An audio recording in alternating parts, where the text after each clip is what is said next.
If fighting was a god, I would worship him. I would bow to him. I would pray for victory.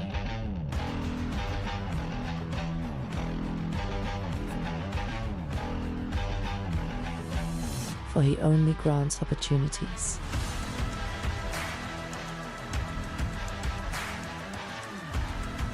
But behind every god lurks a devil. And the devil wants me to take a dive. My name is Annatomic. And this is how my legend was made.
When footsteps fall in eldritch hollows, and spectres flee into the shadows, that is the time when horror's heroes abound, culling the ghouls that go bump in the night.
When footsteps fall in eldritch hollows, and spectres flee into the shadows, that is the time when horror's heroes abound, culling the ghouls that go bump in the night.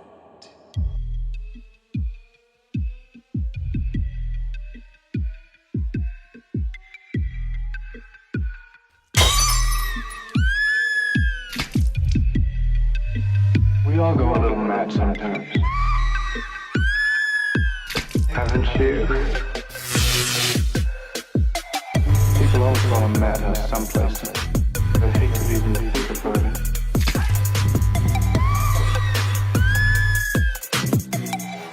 He's alive! He's alive!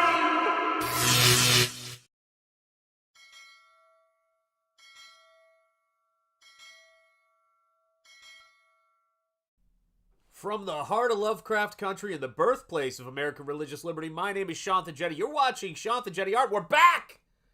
We're back, baby. We're back with PITT's Alive, and I want to send out a special shout out to Mark, Music Obsession's brother. You are in our prayers, my friend. Prayers up for Mark, Music Obsession's brother, man.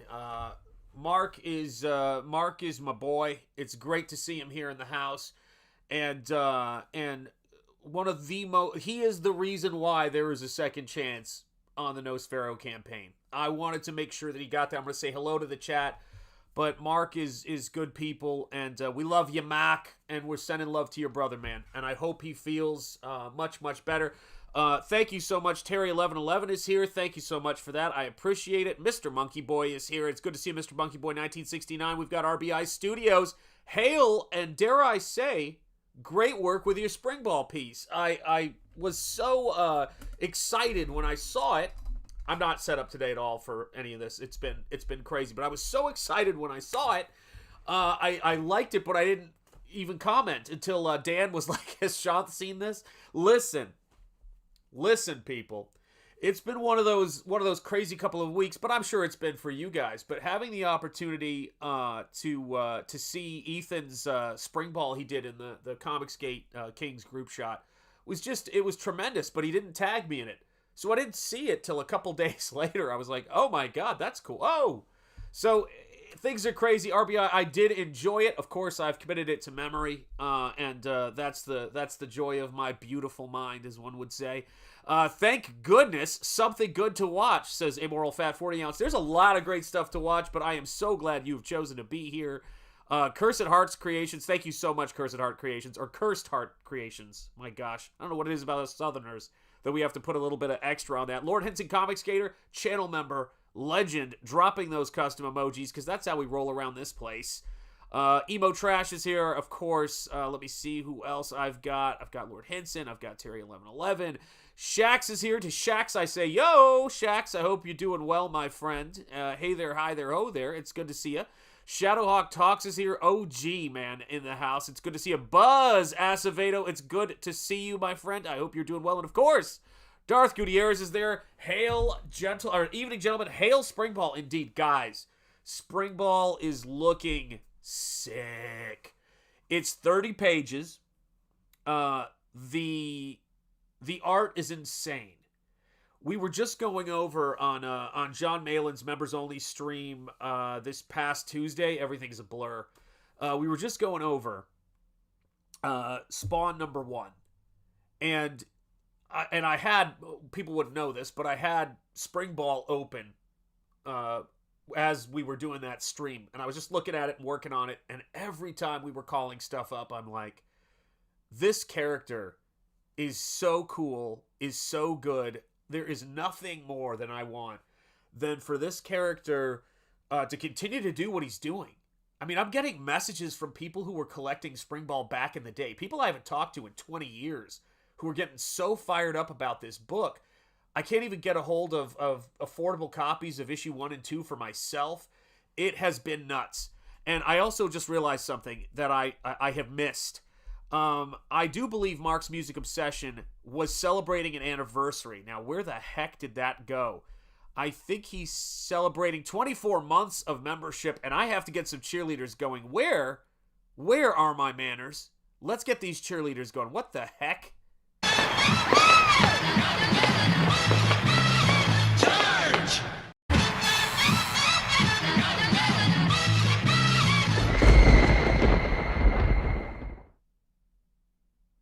That always leaves me a little unsettled, I'm going to be honest with you. What's up, Chad Kaplan? How are you doing? Ahoy to you, my friend. A man called Plush is in the house. He keeps that hat low. Because he's on the go, and that's how he goes. He's not your average Joe, folks. And speaking of Joe, we've got Joe Mello in the house. What is up, Joe Mello? Long time no see, brother. How have you been? My God, it's like old home week up in here. Yeah, that piece is sick. Ethan rules. Yeah, he did a great job. And thank you guys, Lord Henson. Prayers to you and yours, Mark. Yes, indeed.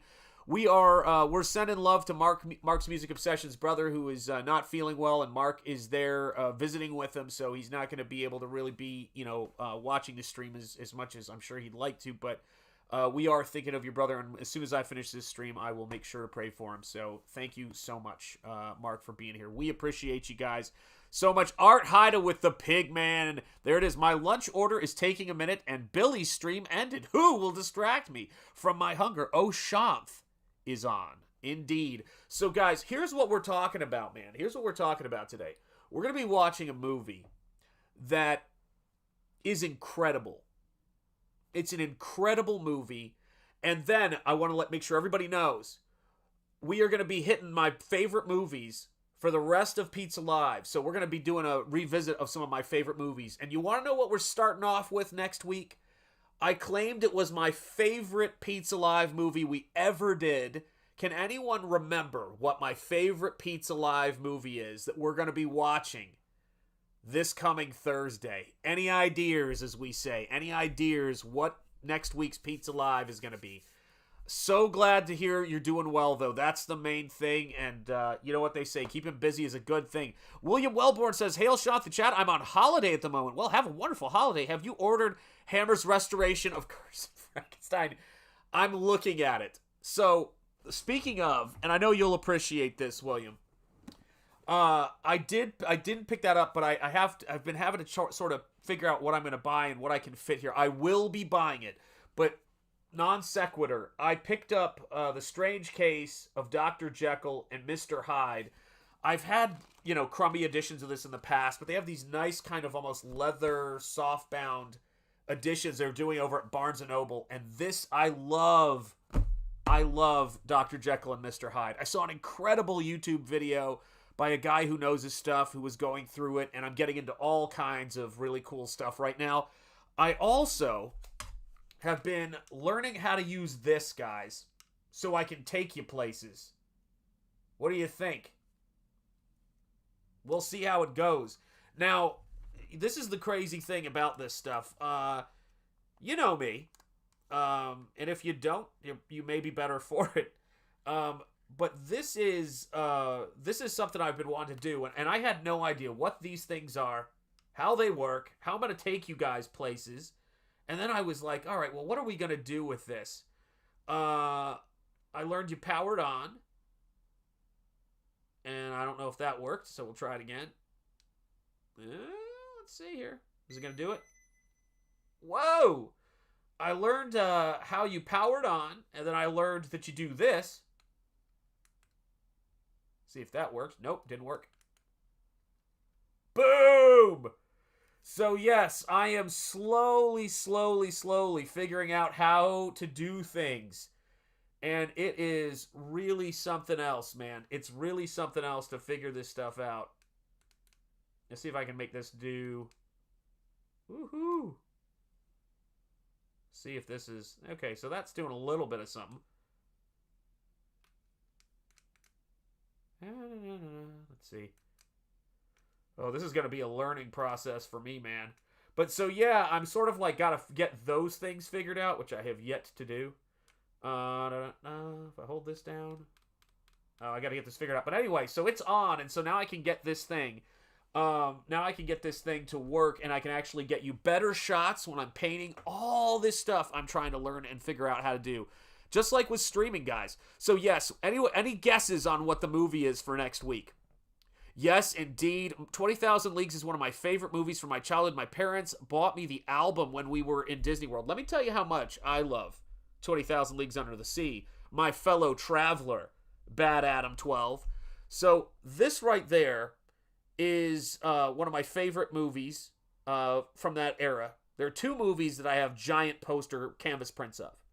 One of them is the Golden Voyage of Sinbad, Ray Harryhausen. What a genius. And then let's watch this. 20,000 Leagues Under the Sea is what I look at behind my computer. And I went through, remastered that poster, painted into it digitally to make the waterline different. So yes, I love 20,000 Leagues Under the Sea, and this may surprise you to know, but when I used to paint my daughter's room with her because she wanted to change the color every week, and that's sort of a dad's job. She'd be like, I want to paint this room a different color. I would use it as an excuse to spend time with her, of course, because I love my daughter, whose birthday is coming up, and both of my kids' birthdays coming up. They're turning 20. 20 people. I can't believe it. And it's Celevision. Yeah, I did the opening for that. That was the video animation where it opens up for in Celevision is something I made for Ethan. So, yeah, so couldn't be prouder of her, but our song we would always play whenever we painted a room was, oh, I've got a whale of a tale to tell you, lads, a whale of a tale or two. And we would just play that, sing along, and it was so fun, man. Yeah, I got that. I forget where I ordered that from. I think it was Art Print something, but yes, I have a Jonathan Jetty art cover, all that stuff. So we used to do that all the time. Love that. Love Kirk Douglas. May he rest in peace, and everyone associated with that. You know, I mean, God, Richard Fleischer and Harper Goff, who did the design of the submarine. I also have an X Plus. It's small, but it lights up. 20,000 Leagues Under the Sea submarine over there. In addition to that, hang on one second. God, I'm never going to get started on time. But it's only because I love you people.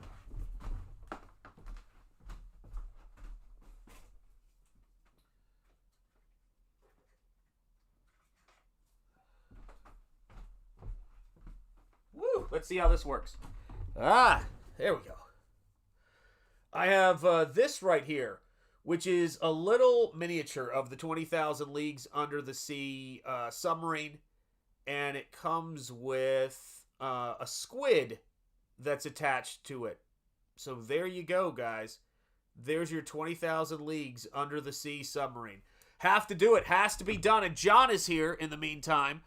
You know, John, it's always good to see you, my friend. It's always good to see you. I'm not late. You're late. You're right. Vero Frady, how are you doing? A little late. Happy birthday to the youngins, indeed, and thank you. I will pass that along. They always appreciate it, and they enjoy the fact that all of you guys are here. Yeah, Richard Fleischer was one of the greats. Underrated director, indeed, indeed. So let's do what we got to do here. Let's watch this movie, but I want you to remember this. And it ties into the Disney 20,000 Leagues Under the Sea. In 1916, they made this film. Guys, I went in, I fixed frames, I adjusted levels. I mean, this thing is... I put some time in it. Is it perfect? No. But I wanted to get it done because I wanted to make sure you guys had it. They filmed... Walt Disney learned where they filmed the underwater scenes in 1916. All right, these two guys came up with an underwater camera in 1916. You will see them at the start of the credits. They actually had them as a part of the credits. And they filmed down in the Bahamas, if I'm not mistaken. And it was the same location that they used for Walt Disney's 20,000 Leagues Under the Sea. So there is artistic, cultural DNA connecting these movies. I mean, these movies, you know, you can look at the 1900s, the early 1900s, and they accurately predict the movies that Walt Disney's going to make. Things he saw as silent films, he went on to make as features and animated features, and that is one of the great things about it. Happy future birthday to the Minnie and Jetties, indeed, indeed. What an adventure. What an adventure it's been with those guys. So without further ado, let's take a look. Let's travel back over 100 years, almost 110 years, and take a look at 20,000 Leagues Under the Sea from 1916. And yeah, everybody brace yourselves. We're going to travel 20,000 leagues, which is a distance, and we are going to go to depths that have not been explored before on this channel. So here we go, guys. 20,000 Leagues Under the Sea. Let's have it. Let's see if this works.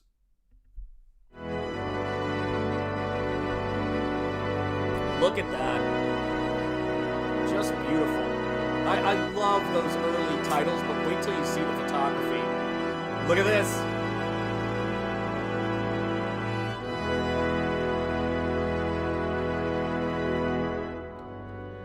Look at this. The Williamson brothers gave us this. Can you imagine 1916? Movies are still new. And you go to a theater and these two brothers invented some technology that allows you to go under the water with them in the movie theater. This is like incredible. You know, incredible. You know, it's Creature from the Black Lagoon. It's you know, the 19 God, what year was it? Now I'm totally blanking. 20,000 Disney's 20,000 Leagues Under the Sea. It's all these great films that start to explore that, and that's what makes it a miracle. And of course, there's the nod to Jules Verne, and I love that because Graham was talking about Mysterious Island today. What a great Jules Verne movie that is, for heaven's sake. Great stuff. And here you go. Here's the fact, and here's the fiction. And that's what makes this great. And the pizza's hot, guys, so grab a slice if you need some pizza. All right, my friend, take care. Watch, listen, and chill in the background. Shadowhawk Talks, it's great to have you here.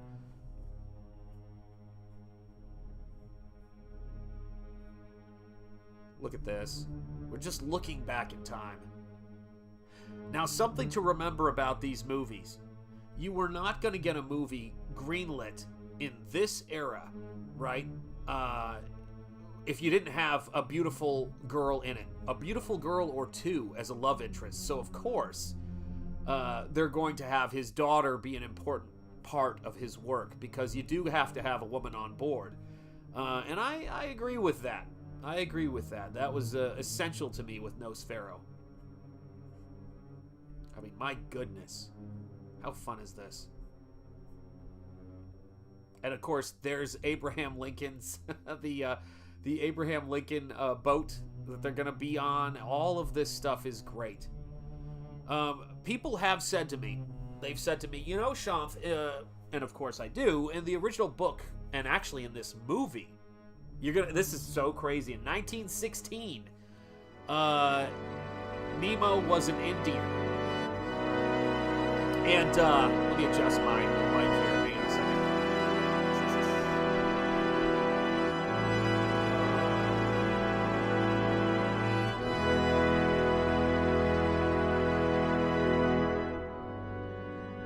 Just want to make sure the sound of my my mic is something you can hear when it gets a little bit loud here.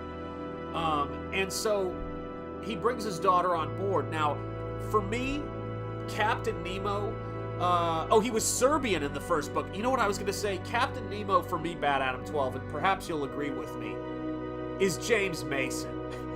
For all time, for me personally, it's James Mason. James Mason is who I see when I think of Captain Nemo. You know, you can't go wrong with him. You know what I mean? D Handy 1984. It's great to see you, man. Yeah, he was a Serbian in the first book. There you have it. Silent films where the illiterate dare not tread. Yeah, indeed. And it's a miracle that I'm here. Like, you never know. My literacy is tenuous at best. Or my grasp of it, anyway. Lordy be. But yeah, I mean, look at this. The Wizard of the Deep. Now, again, I know I say this a lot, but yeah, Bad Adam 12, you know what I'm talking about. Listen, all due respect to that 50% of me that's Indian, but come on now, James Mason. This is 1916 we're looking at here, guys.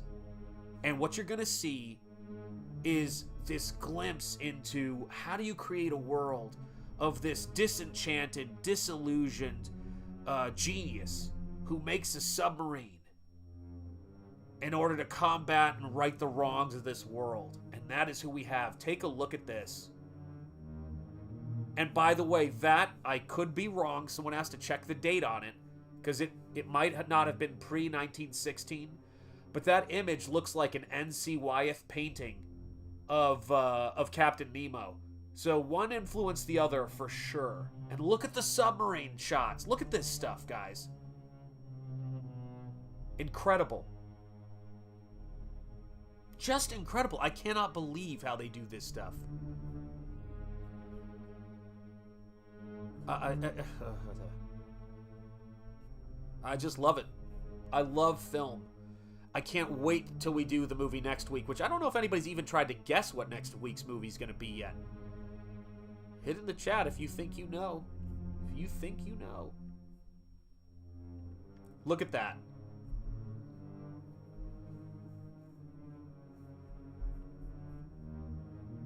And then look at, I mean, guys, I mean, you gotta think that the Civil War submarines, right, and even the ironclads, for that matter, that would have been in the 1860s. We're not that far away from that. I mean, it's a miracle, man. These movies are miracles. You know what I mean? We don't know. He may have a head wound, John. You never know. But look at these shots of the men all lined up and then go to work. So cool.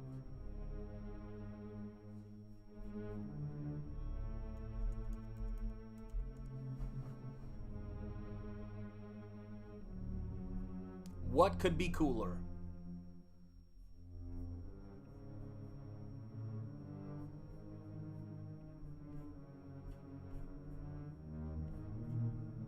I mean, the sets are beautiful. See, I find a lot of inspiration in my work that comes from silent movies. As you guys know, Nosfero was influenced by Nosferatu, of course, and Nosfero Death Will Die, which is going to be my next book in the Nosfero series. Springball is going to be my next book.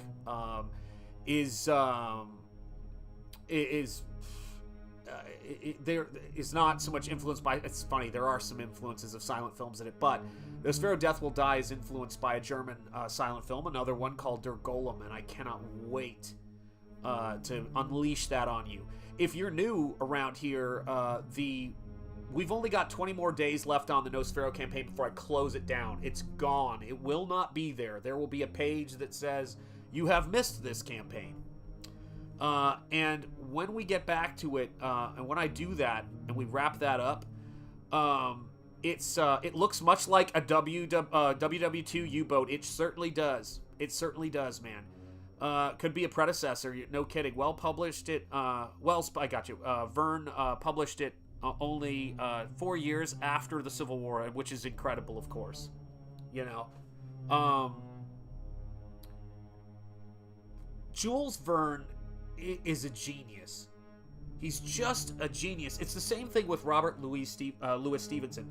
Robert Louis Stevenson did Treasure Island, and he did Dr. Jekyll and Mr. Hyde. That's a pretty damn good resume. You know, what a legend, man. These guys, incredible. Just incredible. And that's the thing I love about art. And not just art Thibert, by the way, but art in general. It's, people tell stories that we're still going to be talking about all these years later because they were just brilliant works. And I am so grateful to get to, you know, bask in the light of someone like Jules Verne's genius all these years later. The amount of joy and inspiration that he has given me with his work is impossible to quantify. Just the adaptations of his work have that kind of influence on me. And yeah, won't ever forget this dude, man, and his influence on me. And I mean that in the day-to-day, because the world will never forget him. Look at this, guys. Don't worry, guys, if you missed the campaign, I'll graciously sell you a copy as a markup. Yes, absolutely. I mean, but just look at this shot. This is ridiculous to try to do now. Cannons firing. I mean, there's certain movies like The Black Pirate that I can't believe. Yeah, great shot of the sub passing the boat. You're absolutely right, man. It's incredible, man. What are you going to do? You know, what are you going to do?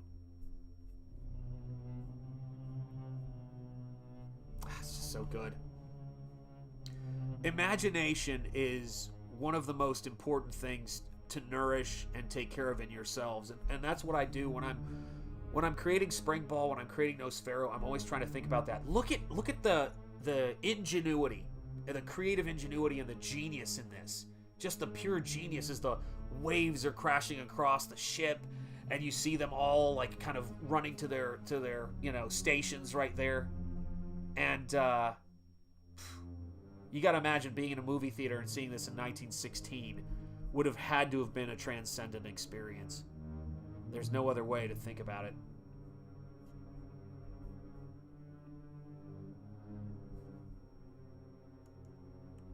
Yeah, I love this. Love this flick. And I've spent a lot of time looking at it frame by frame, I can tell you that, because there's still going to be some, but there was some pretty bad damage in certain areas that I really wanted to fix. And it had to be done. It was a moral imperative.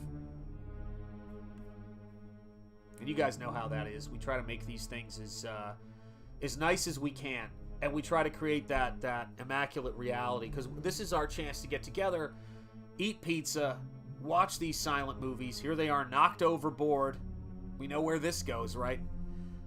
We write a very fine line between imagination and delusion in the 21st century. 100%. Yeah, Todd McFarlane actually said that. He said recently. He said there's a fine line between imagination and delusion or something like that. I can't remember, but he did use that word. 1916 was before Hollywood. Eventually, with the popularity of westerns, the whole New York western, westerns weren't working out. Oh, New York westerns weren't working out so well with fans. It caused movie industry to move and create Hollywood studios. Yeah, and of course that's where Universal Studios is. So this was, I think, an early Carl Laemmle Universal Pictures distributed flick, which is crazy because he was out of Chicago working. He was working in the middle of the country, and he, of course, went on to fund the Universal Monsters. Yeah, just tell AI to fix it. Might add some waifus, though. Yeah, there's a lot of that going on. You know, I do think that AI might be a really good tool for this at some point, and I'm open to it. Let's have it.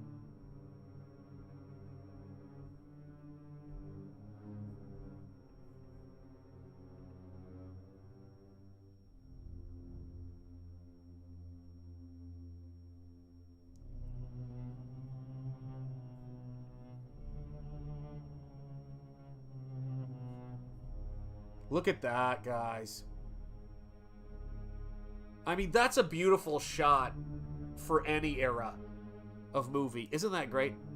Speaking of Todd McFarlane, I got stopped in Walmart today because my eyes landed on a DVD of some animated thing that was based on one of his comics, and it pisses me off. I've already forgotten the name. Spawn would be what that is. Yeah. Here we go. Oh, man, look at that. They're trying to take him down. I'm in the camp of not wanting to change these classics look or sound in any way. Well, absolutely. What I was meaning to say is maybe potentially, although it's still done by hand, assisting with missing frames. And I did see somebody exploring the idea, not that it would ever be the same, not that we still have to try to find it, but the oh my God. London After Midnight. Someone was taking production scene stills and animating them, and I'm like, yeah, I could be open to that. I could be open to that. You know how it goes. Because it's a lost film. But for me, absolutely. I want the films to look as close as they possibly can. For me, it's taking out scratches, trying to stabilize a few things whenever I do this stuff. And believe it or not, you'll probably believe it. I've written fan letters to film restorers. That's just the way I am. The crew who worked on Lawrence of Arabia, I wrote them a fan letter when that came out, which is an incredible film. Love that film. One of my all-time favorites.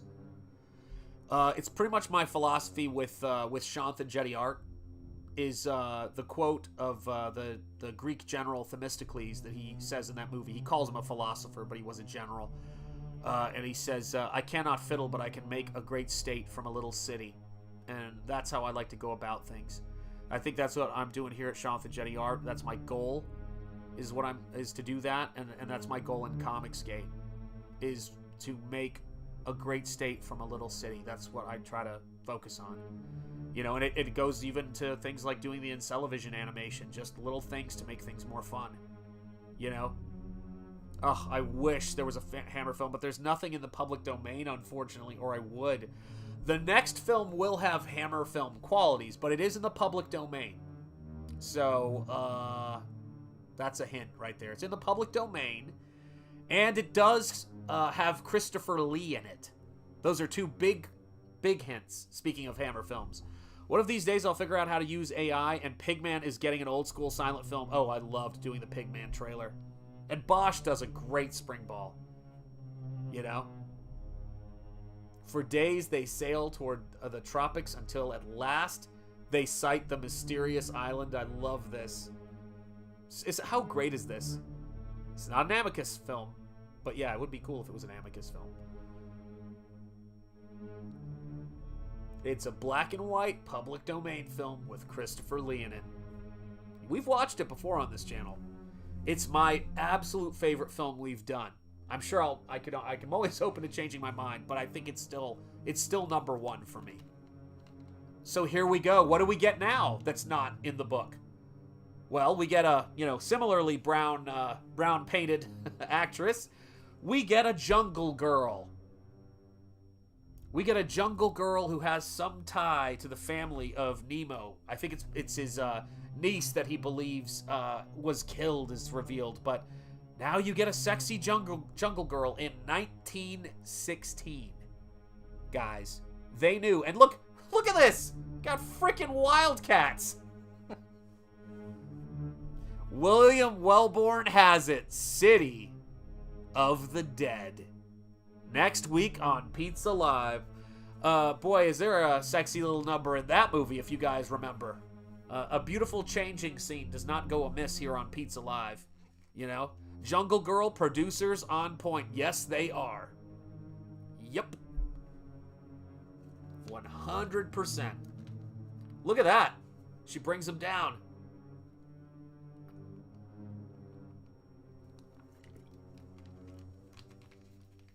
Gotta love it. Look at that.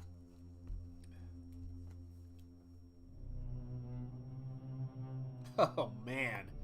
And I was just watching Mysterious Island earlier today, so that is something. How's your father? Good evening to you, my friend. How are you doing?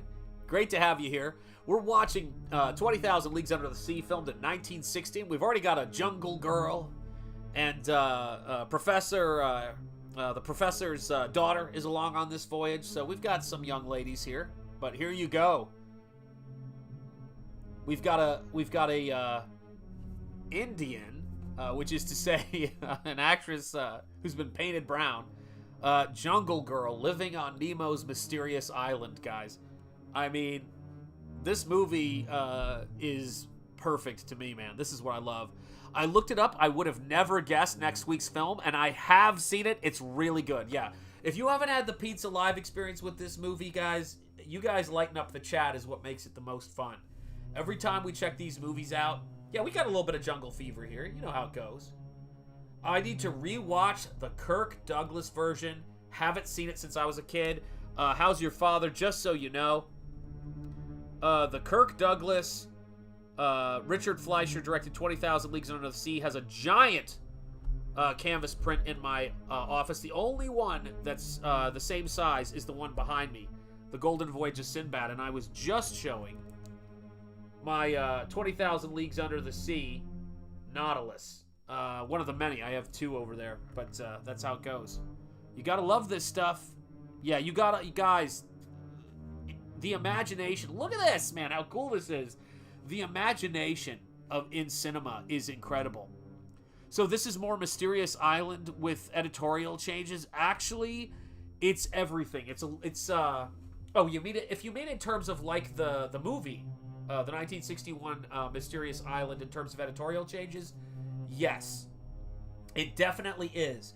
But it's strange in how it has other elements that line up. But back then, they were like, how are we going to make this into a movie, and how are we going to do this? Which, of course, we can think of a million ways.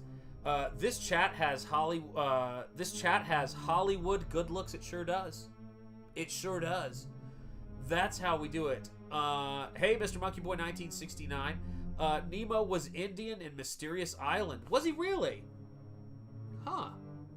I guess he was. I've never thought about that before, which is kind of wild when you think about it. But I couldn't get past the Bernard Herrmann score. Bernard Herrmann's scores on everything are great. And Mysterious Island, Harryhausen and Bernard Herrmann together, and of course Schneer's amazing work that he did with Harryhausen. those movies are fun. If you can't have fun with Jules Verne, like making something inspired by Jules Verne, get out. You know, that stuff is great. Love Jules Verne. And I love, like, Jules Verne is so good, his adaptations have become masterworks. And that's what we were talking about. Were we talking? Oh, Graham and I were talking about that on his 31 Days of Horror streams, if you're not subscribed to Graham Nolan. Sean, you ever watched the short documentary on restoring the old Shazam TV show? It's fun listening to them talk about their process. I haven't and will do. Oh, Mysterious Island. Gotcha. Yeah, so let me see here. Serbian in 20,000, but changed to Indian in Mysterious. Oh, gotcha. Tesla was also Serbian, so there's the connection. He was inspired by Tesla on that. Very cool, man. And Tesla was yet again erased from history. That's a little depressing. No, Tesla. God, love Tesla. Yeah, Y-Files really did a nice depressing episode on that. Jeez.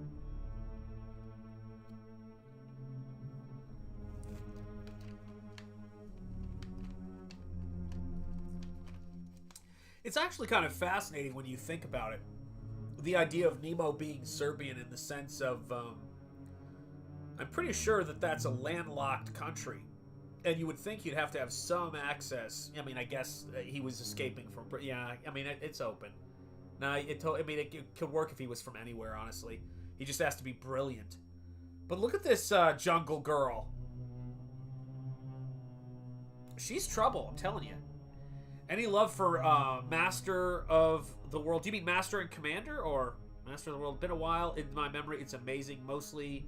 Oh, the Charlie Bronson. I got you. Mean Master of the... Got it. I can't believe I'm that tired. I was looking at the water, so I was thinking Master and Commander. Yeah, there is. But there's even more love for Charles Bronson in this house, period. I love Charles Bronson. Let me say that one more time. I love Charles Bronson, man. My favorite character, Western character of all time, is Harmonica. I love Harmonica. Just an outstanding... I love Charles Bronson. That's what I've got for you. Big fan of Charles Bronson. He's like, they broke the mold when they made him. Speaking of, yeah, no, Master of the World. Yep, another great Verne book. Yes. My brain just skipped a groove, man. Yes, indeed. Yeah, I mean, this is the thing, right? I mean, are there, it's scary. You know what's so funny is, because you bring that up, my brain sometimes will not be able to connect certain dots because they just seem so insane or I'm just off on a tangent. And Dr. Jekyll and Mr. Hyde makes no sense that it was written by the same guy who wrote Treasure Island in my mind. I mean, it's... These guys, man. These are great books. Yeah, Bronson is awesome. Yeah, I gotta check. Yeah, definitely. I gotta go and revisit that movie. There's a lot of things I'm trying to go back and read and get back to. There's a lot of things I've read to the point of just having them in my head, and then there's a bunch of stuff that I just need to read again. Look at this. Look at these submarine shots, man. These are so good. I believe 1959 Castle film starring Vincent Price movie The Tingler is public domain. Really? Now the question is going to be, does it have anything in there that I can't show or I have to edit it? But if it is, I'll give it a shot. Here's what we've been having happen on my channel, though, which is frustrating. We've been getting copyright claims for the music in the scores. So I go put a stream up and then it gets claimed or it gets stopped while we're streaming because the score is copywritten. We had that happen with the Jack Nicholson movie that is utterly public domain, and I'm blanking on its name right now. We had it happen with that movie twice. I even tried to switch out the music, and it just claimed it on just the grounds of we're going to copyright claim it, which I find ridiculous, especially if you're doing it and talking over the movie like we are, you know, and discussing it during it. But what are you going to do? Look at that. Incredible. The Terror, thank you. Yes, and it has been a terror. Yep, The Terror. We have been stopped twice on that movie. I don't trust any of the stuff. Like, it's ridiculous. Ugh. Look at this. But see, like, the idea, I actually worked, one of the first ideas I had for the character that would become Nosfero was a completely different story. Completely different story. And it did involve nods to this film. So there was a Jules Verne influence on Nosfero when he was going to be much more of a I don't know. It was going to be more based on the Black Pirate, which Nosfero was going to be sort of on an island. And then I was like, oh no, but the Phantom is based on the Black Pirate. So a superhero has already been based on that movie, the silent movie, the Black Pirate. So yeah, sometimes you get weird ones. I remember some kid movie being directed by someone known for very hard R films. When they asked him why, he said he wanted to make one movie. He said he wanted to make one movie he could show his kids. Yes. Yeah, I think a lot of people and artists feel that way. One of the fun things about doing Springball is not that you can really show it to your kids. You can maybe show it to your teenagers because that's more where it's at. Because it is, you know, again, Spider-Man meets Evil Dead. It lives up to the premise.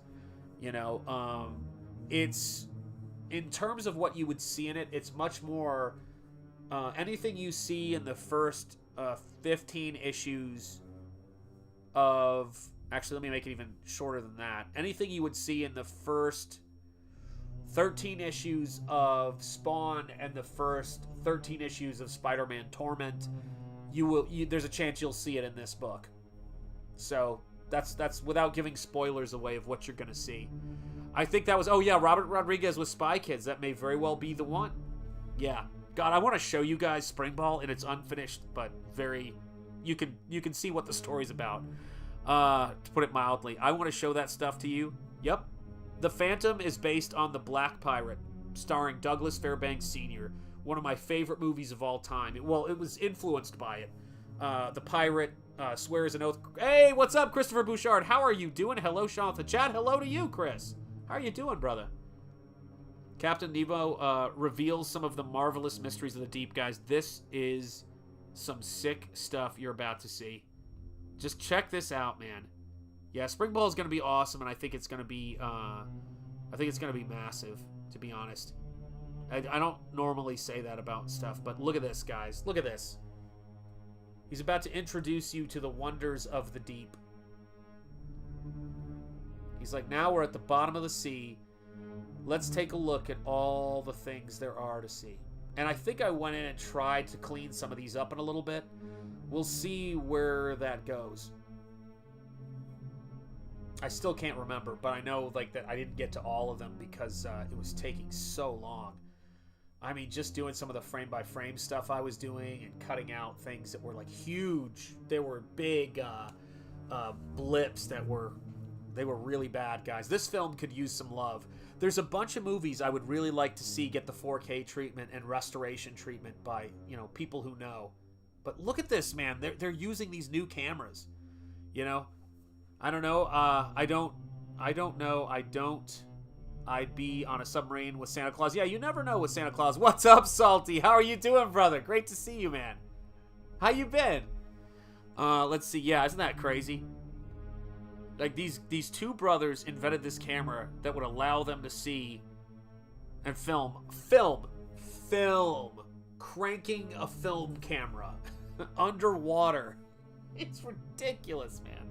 They had trouble doing that, you know, when Walt did it. And they can't disturb anything on the ground or it gets in front of the camera. You know, the very thin sand and things like that. I mean, it's a nightmare to film underwater. But look at this, man. And he's talking about this. You must have just felt like you were in another world watching this. Yeah, that's right. Grab yourself a slice right there. It's hot. Come and get it. Come and get it, Salty, 100%. I thought Santa Claus ended up in a UFO to Mars. God, that was the scariest thing I've ever seen.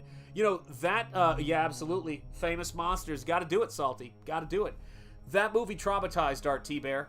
And I don't know if I'll ever show it on this channel again because I felt very bad. Art turned the channel on and went, what the heck am I looking at? By the way, a belated happy birthday to Art Thibert as well. A belated happy birthday to Shane Davis.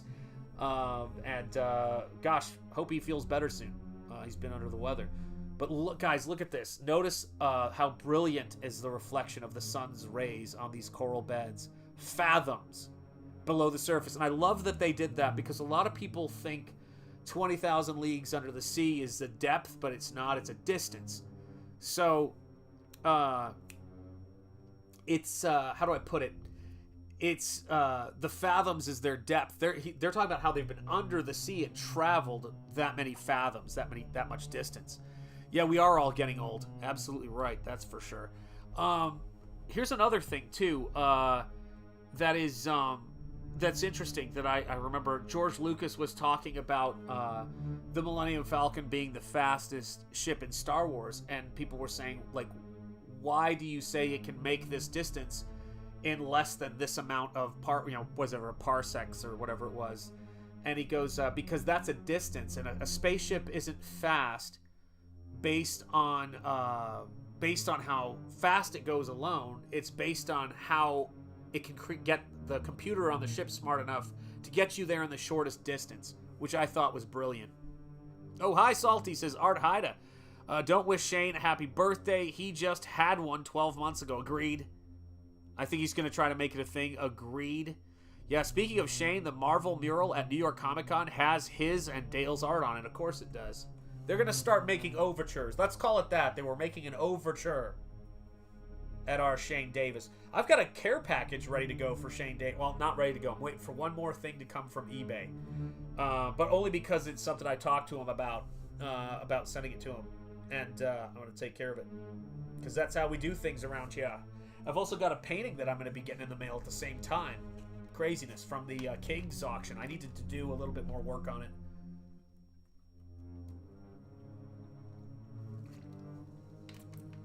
I have another painting that's going to be going in the mail soon to Lloyd Burton. I can't wait to get that off.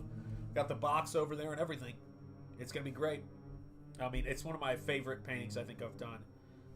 Because it's the first dragon painting I've done. Look at this stuff, guys. This must have blown the minds of people who were landlocked, you know, in the middle of the country, who get a chance to see this if it comes to a big city. I mean, I don't even understand what the distribution was back then. You know? I mean, I tell people this, oh, here we go. Here's where I got involved. When you see it go blue. Because it was tinted a little bit more blue in the original. This is when I got involved and you know, tried to fix some of the layers and fix some of the big scratches that were in this. So yeah, here we go. And you don't even really have to do very much to it because it's such a beautiful, these are beautiful shots. You have to film when the sunlight's coming down enough to where you can get something because your light's coming from the sun. You can't have any lights down there. And then look at these sharks. No way.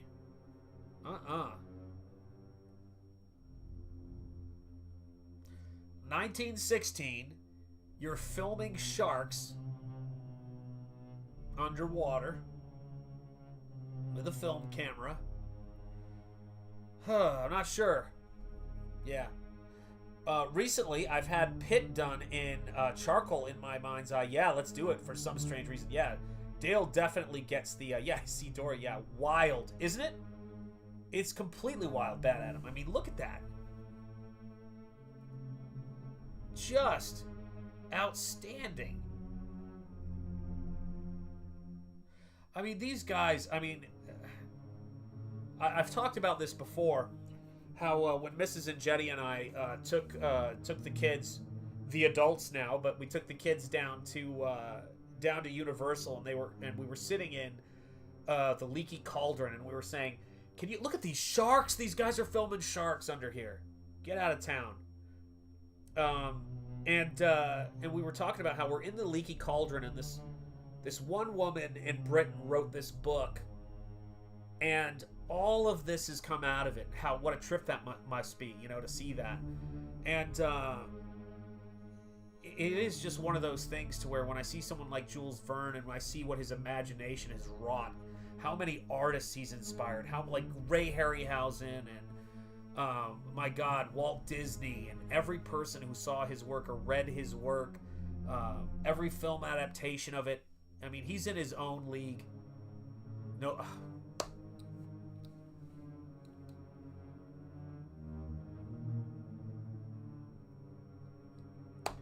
Unintentional dad jokes will come and get you at some point. I toast to you, my chat.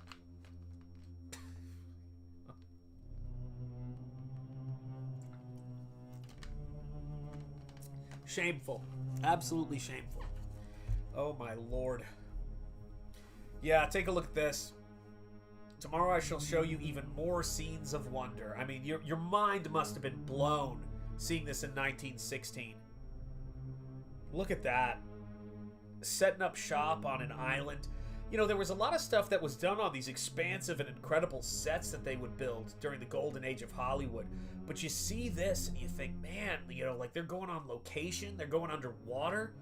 I mean, they were really pushing the envelope with the technology in a very short time. In a very short time. Here we go.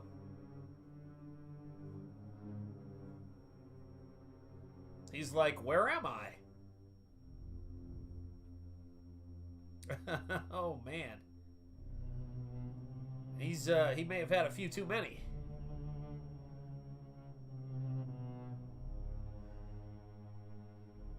There we go. Well, well. Easy, easy fella.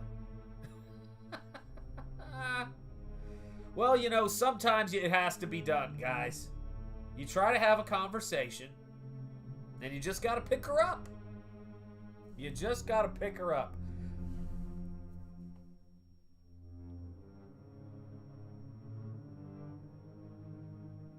But, you know, she's like, alright.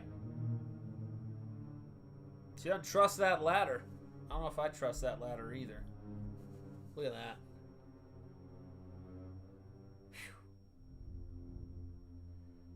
I love how they just set up this camp and are ready to rock and roll. Look at this.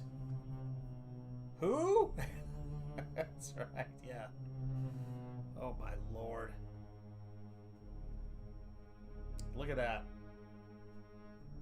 Beautiful. Beautiful. Yeah, I just want adventure. That's what I want in my stories. I want adventure. I want what is it? The pulp rules, the Tao of pulp. It's got to be mysterious, dangerous, and sexy. All that stuff has to be there. And these filmmakers were doing that because it's good to create work with the attitude of not assuming it's going to be successful.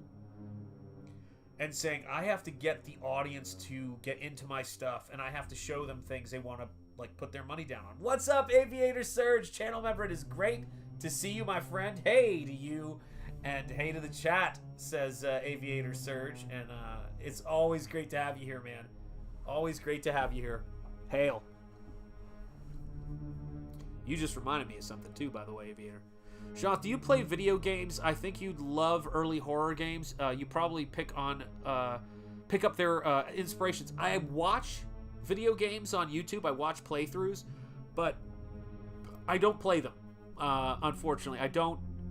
It's nothing it's just not like I'd rather be drawing. So, but I've had a lot of former students who've worked on video games, and so I have to be somewhat aware of them. And I watch playthroughs of games that I think are particularly interesting. So I've watched, you know, playthroughs of BioShock and things like that. And there's a couple of other ones too. Red Dead Redemption, I've watched some of that. There was Shadow of the Colossus going way back. You know, and if my students do, you know, character design for a video game, I have to check it out, of course. It's important. You know, depending on. But yeah, I love that kind of stuff. I love the artistry of it. It's really cool. Really, really, really cool. Let me see here. Where the heck am I?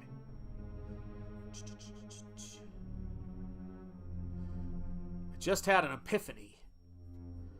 Red Dead is more fun to play yourself. I bet it is, but, you know, for me, it's like I can't draw. OG NES Castlevania, remember that one, is straight up Hammer horror film. Yeah. There's some incredible artwork, and I think one of the biggest testaments to where we are as far as video games are concerned is the fact that the Super Mario Brothers Nintendo World stuff they're bringing down to Universal, or that's open at Universal right now, has been such a big hit. There's rumors they're going to be bringing The Legend of Zelda there and all these other games, so clearly they're multi-generational stories if people want to see them in a theme park. Pretty amazing, really.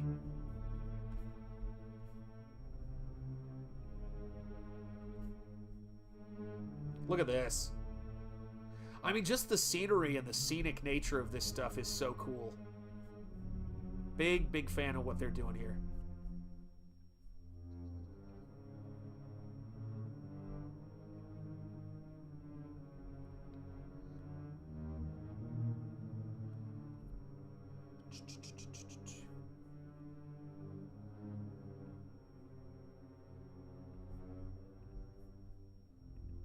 Look at that.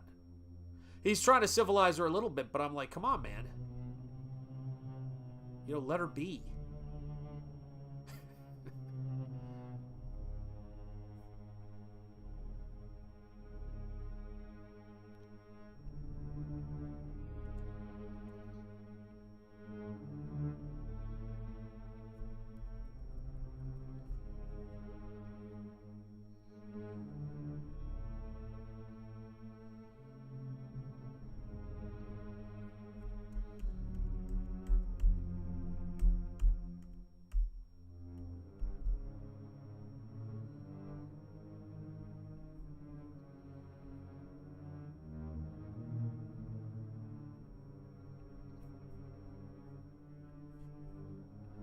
Look at that. And see, this is the stuff that makes me think they were looking at classical illustrations more than anything else, is seeing this stuff. You know? It's just got a quality to it.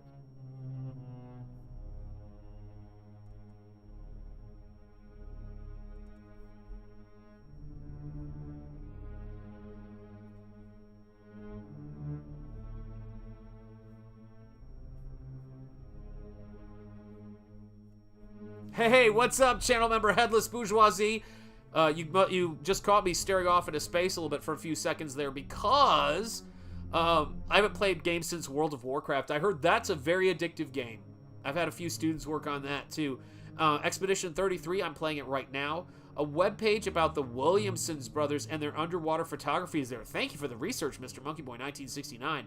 I've been playing the new release of Final Fantasy Tactics on PC because all the new games are lame. There you go. I gotta go, Shanth. Holidaying stuff to do. Be seeing you too, my friend. Thank you for being here, William Wellborn, and thank you for sharing that information about the 4K restoration. I can't wait to check it out. I have a little time for video games, but I do fit it in once in a while.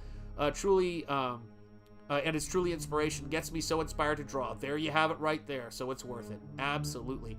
I wish Bosch would go through BioShock. I'd love to hear his thoughts on the Rand influence. Yeah. The only issue with it is Spaceman. How are you doing? It's great to see you. Hail Shoth. Long time no see. How is the wonderful Mrs. Inject? She is doing great. She is doing great. And I will give her your best. Thank you, Spaceman. That's interesting with old movies. Although they knew there was no sound, the actors looked like they were having dialogue. Yes, they did. Absolutely. And yeah, it's great to see a Headless Bourgeoisie. I was just exporting and updating the credits a few seconds ago because I realized I hadn't done that yet. So I need to make sure the credits are up to date. Always important for channel members to have their names in the credits, guys. I will tell you, I recently... God, look at this. I just can't get over the stuff where they go down the ladder into the water. Look at this. Well done. Just well done. Look at this stuff. How great is it? It's I don't even know where to go with it. It's such cool stuff, man. It's such cool stuff. I've been watching there's a couple of YouTubers I've been watching, and I should probably share their names at some point, but one of them is a YouTuber named Derek Millen. And he spends almost all of October going to Salem and looking at the haunted happenings in Salem, Massachusetts. And he's a really great guy. I think he's a police dispatcher, I think is what he does, for his work. But he does do these great vlogs of horror conventions and shows you all around Salem. And his YouTube is Derek, D-E-R-E-K, Millen, M-I-L-L-E-N. And he reads out all of his channel members, or I should say his Patreon subscribers' names at the end of his streams. And you will see my name in there because I'm a big supporter of what he does. What is the issue with Bioshock and Rand? Well, Ayn Rand's ideas are misrepresented in Bioshock as being kind of, the evil thing that people in the Northeast tend to, the sort of misrepresentation of it by typically leftists and liberal, political people, political speak. Most people haven't read it. Most people don't know what it's about. It's one of those things that's so strange. What's crazy is they are really underwater. I can't get past it, man. I'm looking at these suits. Pronouns. Yeah, that is. Yeah, that's right. Oh my God, you're killing me, Aviator. Yeah, they're really underwater, guys. There are sharks about. This is madness. I ain't doing this. I am not going in the water in 1916, man. We've had too many shark attacks, man, lately. Ugh, God. I'm not a fan of the great white sharks, which are, by the way, really moving into Cape Cod right now. Like, there are a ton moving in because of the increase in the seal population. So, where we were vacationing this summer for our 25th anniversary, and getting some Jaws celebration in, some late Jaws celebration, lots of great whites there now. Lots of great whites. Nothing gets done without a little bit of madness. Ain't that the truth? As one of my many film heroes, Dave Marshak, played by Dean Cameron in the movie Ski School, said, if you want to be the best, you have to lose your mind. If you want to be the best, you must lose your mind. That's what you gotta say. That's how we do it. He also said my other favorite line, which is, I'll paraphrase it here. You may be able, YouTube, to stop us from watching public domain movies, but you can't stop us from doing the lambada. That's the forbidden dance. Okay? Understand it. So yeah, so here you go. You got these guys underwater in this movie as someone hand cranks the film. My God. Did you know Jaws was based on a real-life incident in New Jersey? Yes, I did, and I've watched the videos, documentaries on it, and absolutely terrifying. It's such a horrifying thing that the shark made it all the way into that fresh water.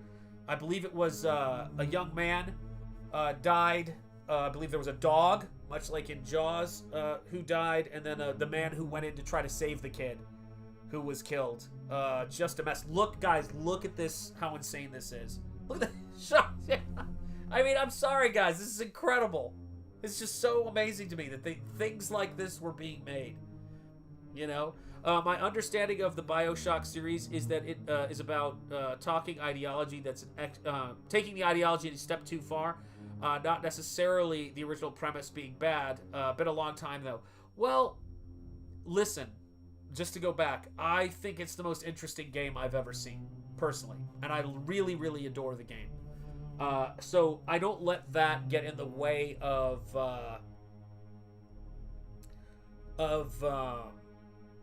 my enjoyment of it by any stretch. It's one of the most beautiful aesthetic designs ever.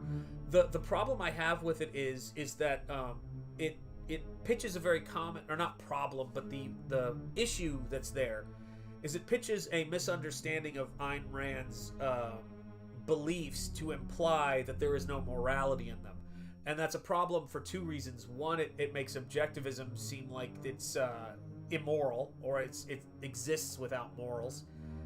Which it's a very moral system, and also that that ambition and science must go without any conscience to what the problems might be, which is not really an objectivist idea.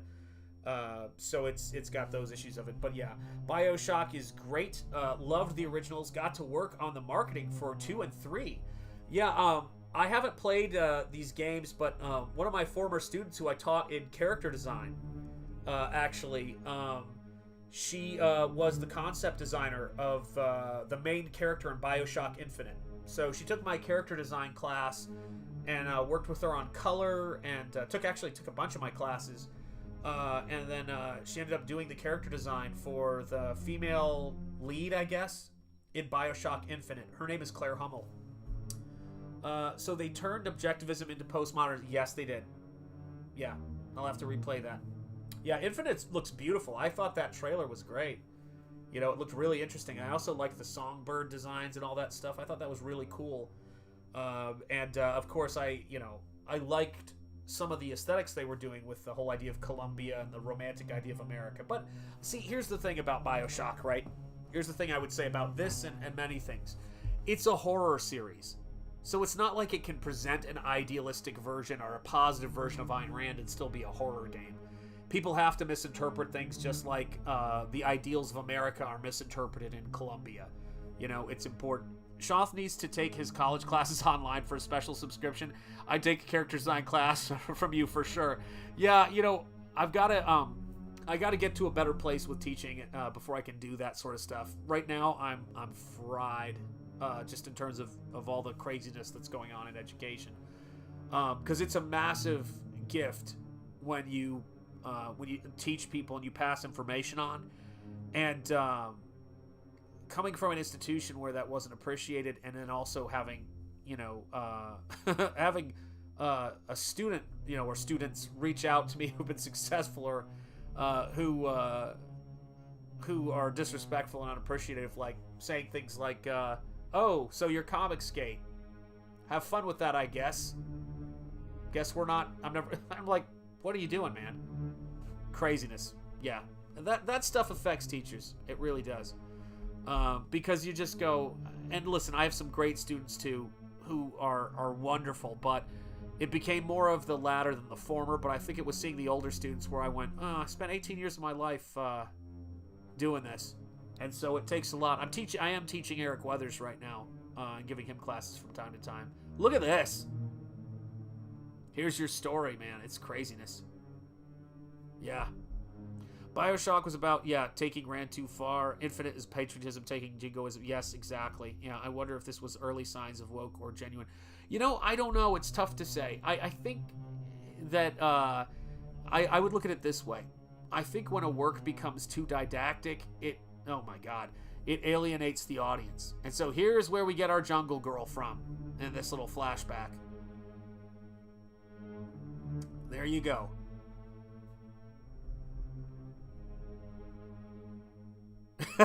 $2K sucks, man. Yeah, it's here.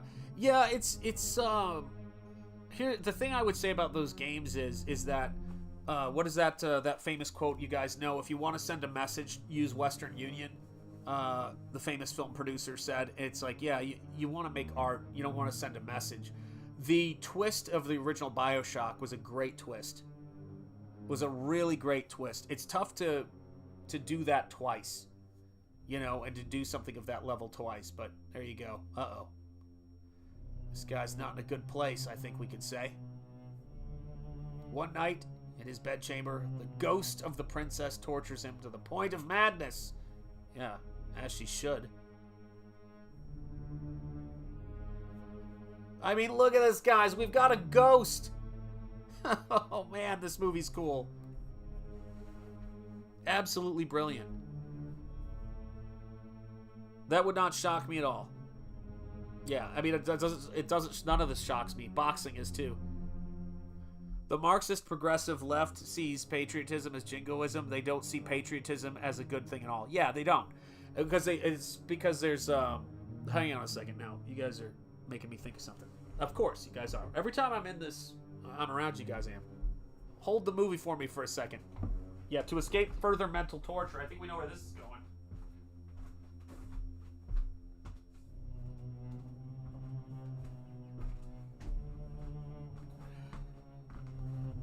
Ah! This ain't that expensive, but it might be worth some of these folks reading the Constitution of the United States of America and selected writings of the Founding Fathers. A nice collection, Barnes & Noble hardcover, not expensive at all. I have a couple of pocket constitutions around. I've read the Constitution from front to back, as well as a lot of the other founding documents, which is to say all worth doing that, because it might get you better stories, too. Very important. Yeah, isn't that a nice copy? I really do love that copy of it. It's lovely, and I love having those things around me. I like having books that inspire me around me, too. Got Meditations, Marcus Aurelius, How to Live by Epictetus, and of course, Letters, Seneca. Just incredible stuff. Yeah. Yeah, who knows what that means? I mean, they're putting on some good boxing matches. I really don't know anymore. The world's gone a little bit wild at the moment. Yeah. There's definitely, yeah. I think it's going to be interesting. You know? The main thing is that, you know, where are the creative people? Because that's the engine of this. You need to hire talent and disciplined talent and get out of their way. Look at this, man. Every time I see the shots of the submarine, I can't believe this thing is real. 1916. Incredible.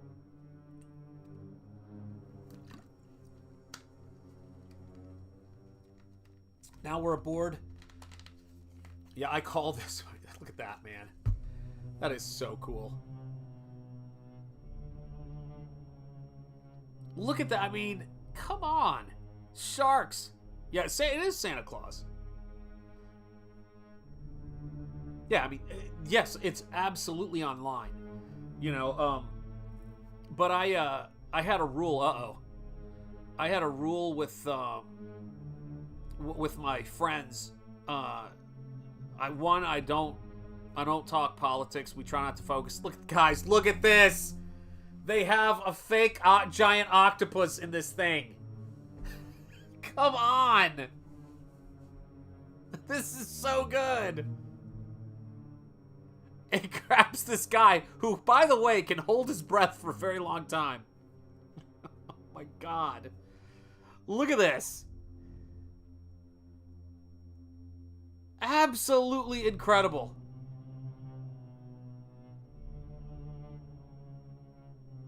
I mean, they were just going for it. He's like, not on my watch.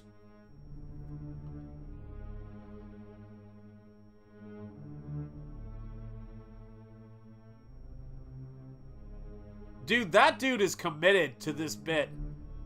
Yeah, it looks real. I think it looks absolutely real. What are you talking about? I misspoke. By the way, again, really underwater. Ooh, home movies I see. That's right, Mike likes tacos. How you doing? Grab yourself a piece of pizza, brother. And Nemo goes and frees this dude and fights off what is obviously a very real octopus and then launches the dude up to the surface. What a legend. There you go.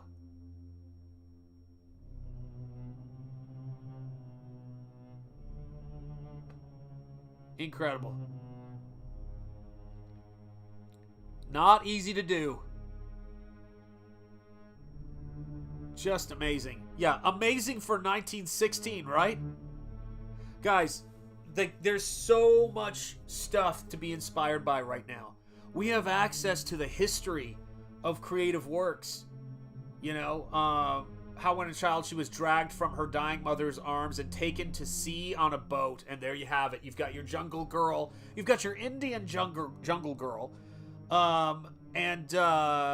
You know, who's Nemo's niece, I believe. And, you know, he thinks she's dead, but she's hanging out. Yeah. Yeah, not 1916. Oh, there we go. Yeah, that's nuts. Absolutely nuts. Whew. Craziness. Look at this. Uh-oh.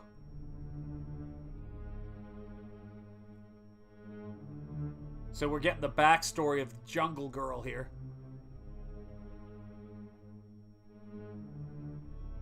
Whew.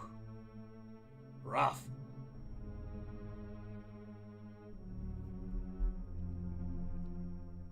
Not 1916. All right, I'm waiting, Bad Adam 12. I feel like there's something there.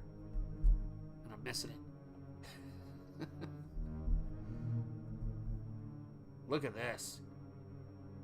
We have access to all of humanity's combined knowledge now. Check out these memes. Yeah, you know, there have been some good memes, but sometimes I just think there's so much to learn. Look at this.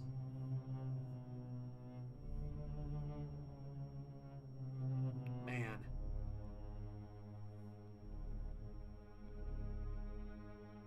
I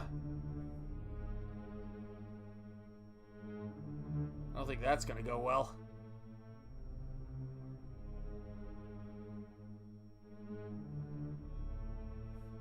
Devo was right.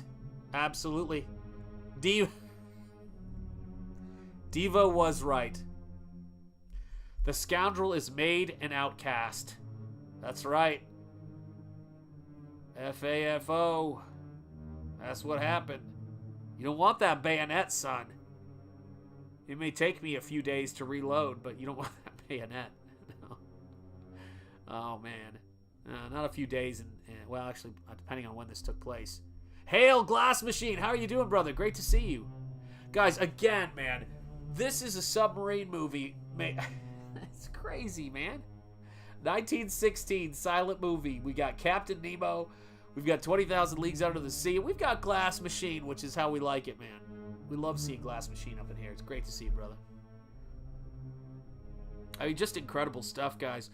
There's, I know a lot of you guys are doing this, and a lot of people are exploring this, whether it's Mike Barron or any of the other folks doing it. But Jules Verne and some of this public domain stuff, I think Mandy Summers is doing this with Jack the Ripper, and you know, with public figures and fantasy and all of that kind of thing. Aaron Lopresti with Fear Hollow and the Headless Horseman, which is one of my personal favorite stories. I absolutely could. As you guys know, there's a short documentary about the real Headless Horseman bridge, and I go through historically and show what the bridge probably looked like based on research and paintings and all of that stuff. So the Legend of Sleepy Hollow is something. I mean, I actually have the Arthur Rackham illustrated leather-bound edition of Legend of Sleepy Hollow here. That's how much I love that story. So yeah, he's doing that with that. I've actually got a Headless Horseman story that I'm gonna do, but it's not the Headless Horseman. It's my own sort of take on a headless character, but it's gonna be done in a really wild format. We'll see if you guys are up for it, and if you're not, no worries. But it's gonna be Hammer Horror meets lobby cards meets movie theater lobby cards as a form of storytelling, and I cannot wait to show you guys this. And I won't tell you the title yet, but it's a great title. Really fun. I don't know if I can even show anything I'm working on for it because YouTube and stuff. Let's see if I can do this. Yeah, she's mostly covered up. So this right here is a look at it. So that's the idea that I'm working on right now. So if you couldn't see it that well, it's probably for the best for YouTube. Grew up watching Disney's animated Legend of Sleepy Hollow. It is so great. Would you say I like the Johnny Depp version? So do I. I have it in 4K. It is beautiful. Fun. Oh my God, Bad Adam 12 with a super chat at $10. Here's my $7 Thursday night movie ticket. Thank you, my friend, because that's all you're going to get from this $10 super chat. Thank you. Thanks to YouTube. I've got to play cheerleaders for you at the end of this. Do not let me forget, because I can't do it while we're watching a movie. But I will 100% play some cheerleaders for you, Bad Adam, when we wrap up. So stay tuned till the end of this movie. We're getting there. We're getting close. And thank you for that super chat. Much appreciated. It will go to buying brushes. So to go back to how much do creators get from Ko-fi? I do not know. I'm going to try some platforms. I just got to figure things out. By the way, Speed Chair, the guy who did the PITT 3D model, has a cheap charity bundle of his tutorials on flipped normals, 3D sculpting, and Blender. Very, very cool. So, Spaceman, I don't know how big of a fan you are of the original Sleepy Hollow, but by Disney. I mean, not the original Sleepy Hollow, but the Disney Sleepy Hollow. But the Disney Sleepy Hollow, the Hallmark just... Oh, it's close to 100%. How do they manage that? That's incredible. The Hallmark just released a Disney Sleepy Hollow Headless Horseman ornament that's 4 inches tall. The horseman is on a ground plane with a tombstone, and it's incredible. So if you like Sleepy Hollow and you want to have something that is the Disney Sleepy Hollow incarnation, you can get the Headless Horseman as an ornament for Halloween this year, 2025. They just released it because some people collect Halloween ornaments. So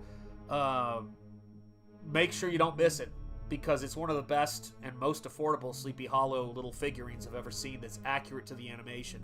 They released one that wasn't as good a few years ago. Yeah, this dude ain't doing so hot. They're not having it. Came after Nemo's niece, man. Uh-oh. Let's see where this goes. Yeah, taking 30 is crazy. Yep, and they are crazy. YouTube's nuts that way. I was shipwrecked and have lived on this island alone. There you go.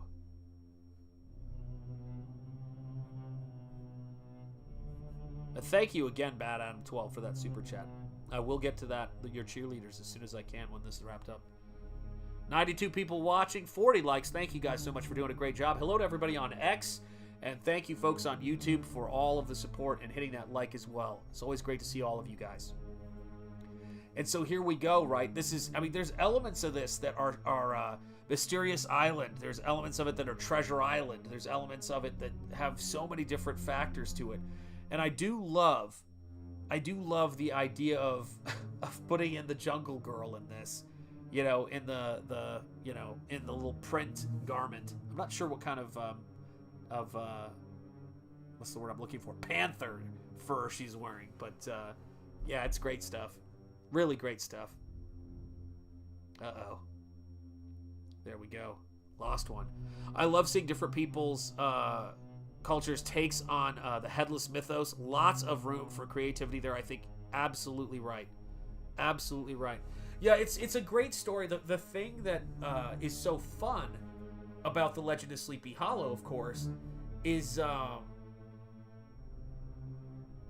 yes, I replaced the music on this one as well, and then I added in, like at the start of it, I had a couple of changes to our standard music. But yeah, I always like to replace the music on these things because it's important to kind of have like a baseline music so that when I can, so when we're talking and I'm reading the chat that I can see it. But yeah, it's a good question, Aviator Surge. I did, and then there's a couple of parts where I'm starting to mess around with the music a little bit, but just it's tough to keep it from getting distracting. Because you know me, I want to put sound effects in and things like that, but all those things take so much time for these silent movies. It's one of my hopes to do more of that kind of stuff. I'm also working on some audiobook stuff, but a cool take on audiobooks, so we'll see where it goes. Lots going on, including the gimbal, by the way. Including the gimbal here. There we go. Look at that. I mean, this thing is crazy. I still haven't gotten used to it, but I just figured out how to get it to work so that I can do what I need to do. Soon I'm going to be able to take you guys around the studio space. It's going to be really easy to get you guys really good, you know, views of my artwork because I can adjust it here. And so that way you guys won't be in the direct line of sight of the ring light when I'm doing artwork stuff and book stuff. So yeah, man, I'm always trying to teach myself something new to give you guys a better experience. And certainly when I do the From the Heart of Lovecraft Country nature walks very soon, we're starting those up again once the leaves turn and there's a little bit more space around there, a little fewer deer ticks. We're gonna have some fun. There you go. Link to a nice video on the Disney animated Sleepy Hollow with Walt in it. Yes, indeed. Yeah, love when Walt was talking about those books. You see, folks, I know we're getting off of topic here, but it happens. when they took down the ride in the sort of basically the America folklore frontierland section, they took down oh my god, I can't believe I'm blanking on it. Splash Mountain ride. I remember thinking, with practice, Sean can start a Foley studio. God, that would be so much fun. I'd love to work in two things. The biggest one is I'd love to be a professional film restorer. I just love that. Oh, I'll get to that. Yes, let me get back to Sleepy Hollow after this. But when they replaced it with Princess Tiana's Bayou, whatever the heck it is, you know, and put princesses into Frontierland, no problem with them doing a ride for Princess Tiana. She's incredibly popular, but that's the sort of like the real section of the park, or like the fun adventure American folklore section of the park. And it just sort of feels like she should be in Fantasyland for my money. And but I thought, man, you guys could have done a Legend of Sleepy Hollow log flume ride. How cool would it be to go through the woods and have a spooky Sleepy Hollow with Ichabod Crane in it? God, that would have been an awesome ride. Ugh, I wish they had done that. You know? So here's what I was going to say. The fun part of Sleepy Hollow is very little of it is about the Headless Horseman. It's about a Connecticut teacher, schoolmaster, who comes to town, thinks he can roll up and snag the only daughter of the wealthiest man in town so he can sell off the guy's property when he inherits it and then move and blow town. And she is a total flirt, a coquette, as they say, as Washington Irving says anyway, and that she's just flirting with him essentially probably to make Brom jealous. And so in the end, it's very clearly implied that Brom, who's a great horseman himself, a great equestrian, probably dressed up because he liked playing pranks and he had a horse named Daredevil, scared him out of town. And I think it could be a really fun story, and you could have it from his perspective, showing what he thinks he sees of the Headless Horseman. You know, all that still works, but it would be really funny. Like, the Disney one actually got it really close with the nature of my God, I can't believe I'm blanking on her name. Katrina Van Tassel. They really captured her well in that. You know, a ride with Halloween in it, too freaking cool. Yes, and it would be you'd have to walk around almost like a horseshoe to get to it in Magic Kingdom, but it would still be, you'd have the Haunted Mansion, and then you would have the Legend of Sleepy Hollow ride. I mean, you even got a bridge that crosses, once you cross that bridge, my friend, you know, that goes over the Picantico River. This is where the Headless Horseman bridge went over. You could do so much with it, where you're racing trying to get to the bridge, you know, as you go through on a boat through Sleepy Hollow, and then you shoot down that bridge to get to the other side. Damn, it would be cool. Be so good. But, you know, I mean, again, I can't imagine the amount of resources this took to make when I'm looking at this film. You know? Oh, so cool. Love seeing this. All these underwater shots are sublime. So great. Make sure if you haven't grabbed yourself a piece of pizza, grab it. I remember hearing that that woke were complaining that Splash Mountain was racist. Yes, and so they got rid of one of the only a ride that was inspired by the first black man to win an Oscar. They got rid of one of the few fairy tales to come out of the black community in America. It's woke is dark, man. Woke is dark. Yeah. That's another reason why I got out of education. But the question is, what inspires a teacher to teach? Is their enthusiasm for the generation coming up. And teaching a generation that's still very married to cancel culture does not appeal to me. It's just such a part of the culture right now. And yeah, I mean, I do a little bit of teaching here and there, and I'm going to still do some more on my channel, but it's like that stuff, I'm like, ugh, what's it going to be used for? Yeah. The left hates to be reminded of what the Democrats did to blacks, so they cancel it all. Yeah, I would say it's the same thing. It's the same thing. It's the same ideas, just in a different skin, unfortunately. Not to put too fine a point on it there. here's the thing. I think it's even, we could reduce it even further down. Political people don't have an imagination. That's why they're political. You seldom see, I mean,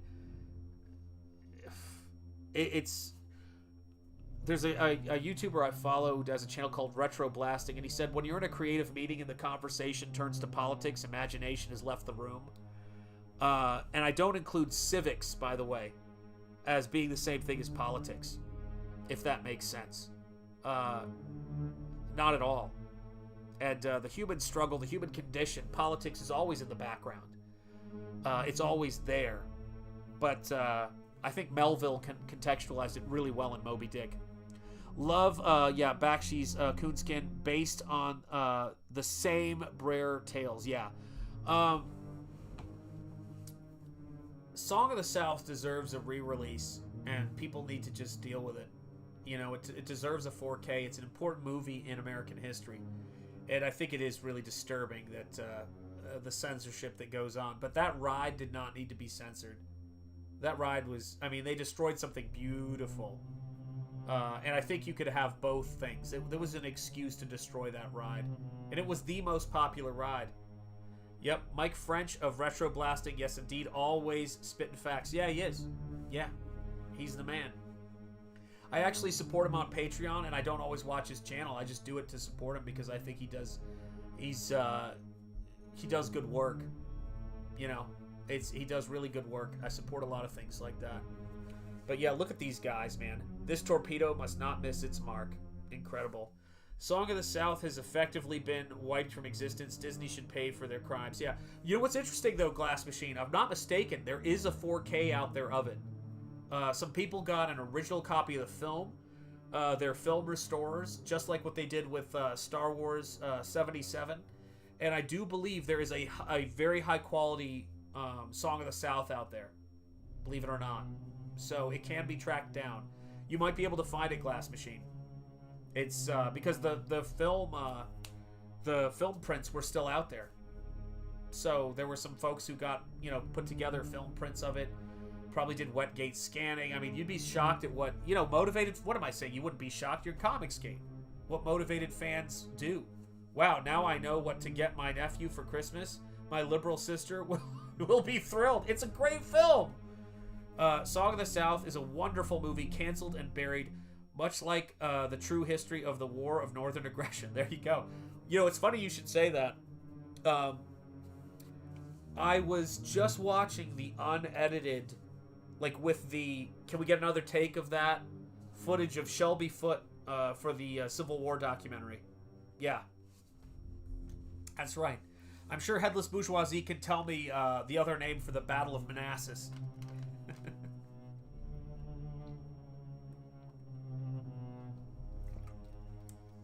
And what was the difference in naming of the battle strategies based on the North versus the South? How did they name battles? That's another one. Aviator Surge, it would have been understandable if they changed the ride because less and less guests can relate to the characters because it's off an older generation, but sadly they used woke reasons instead. Yeah, it was the most popular ride in the park. People loved it, except for the Flash Mountain part of it. If you go down that rabbit hole, I had some girls I knew in high school. They were friends of mine when we were in high school together who got kicked out of the park for participating in Flash Mountain. My family doesn't use them. Yankee battle names. That's right. We call them by which cousin died that day. There you go. Yep.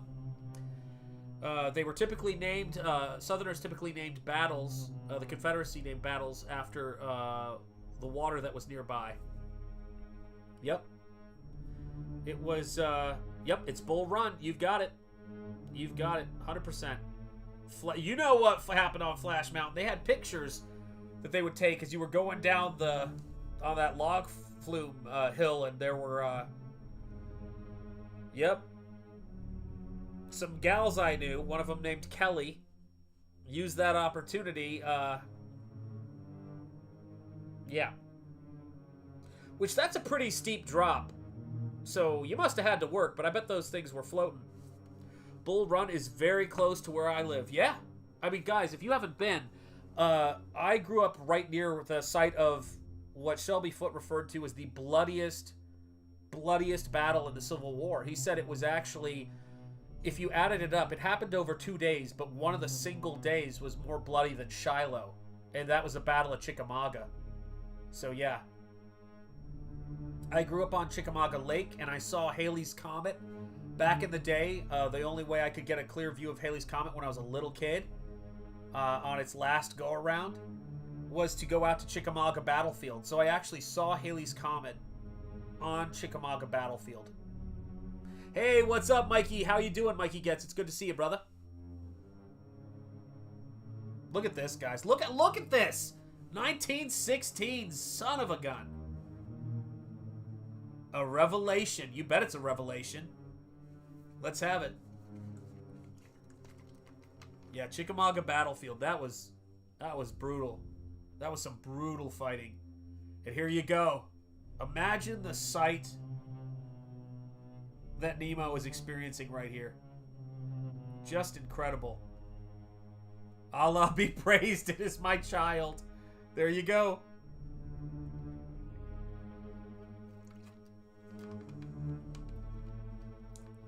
The comrades of Lieutenant Bond are taken off the island. Look at this. Visited the Chickamauga Battlefield when I was a kid on vacation. Went to Rock City too. Beautiful country. Yeah, I went to Rock City all the time, and occasionally a friend of mine was in Rocky the Elf's costume. But there's some references to Rock City in some of the stuff I do. Ruby Falls as well. The Chattanooga JCs used to put on a haunted house at one of the caves that they didn't regularly use at Ruby Falls. And boy, was that a fun haunted house, going through a cave. I don't think you could do that. Well, actually, maybe they still do it. But yeah, if you hit your head on a cave wall when you're going through there because you misjudged the distance, it ain't fun.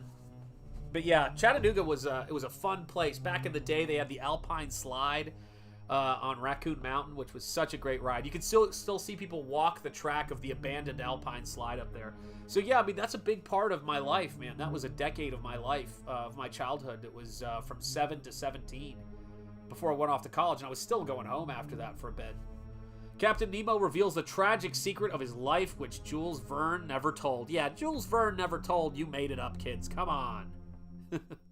That's right. I moved from Los Angeles to right near Chickamauga, Chattanooga, etc. Love it here. Oh my God, that is trippy.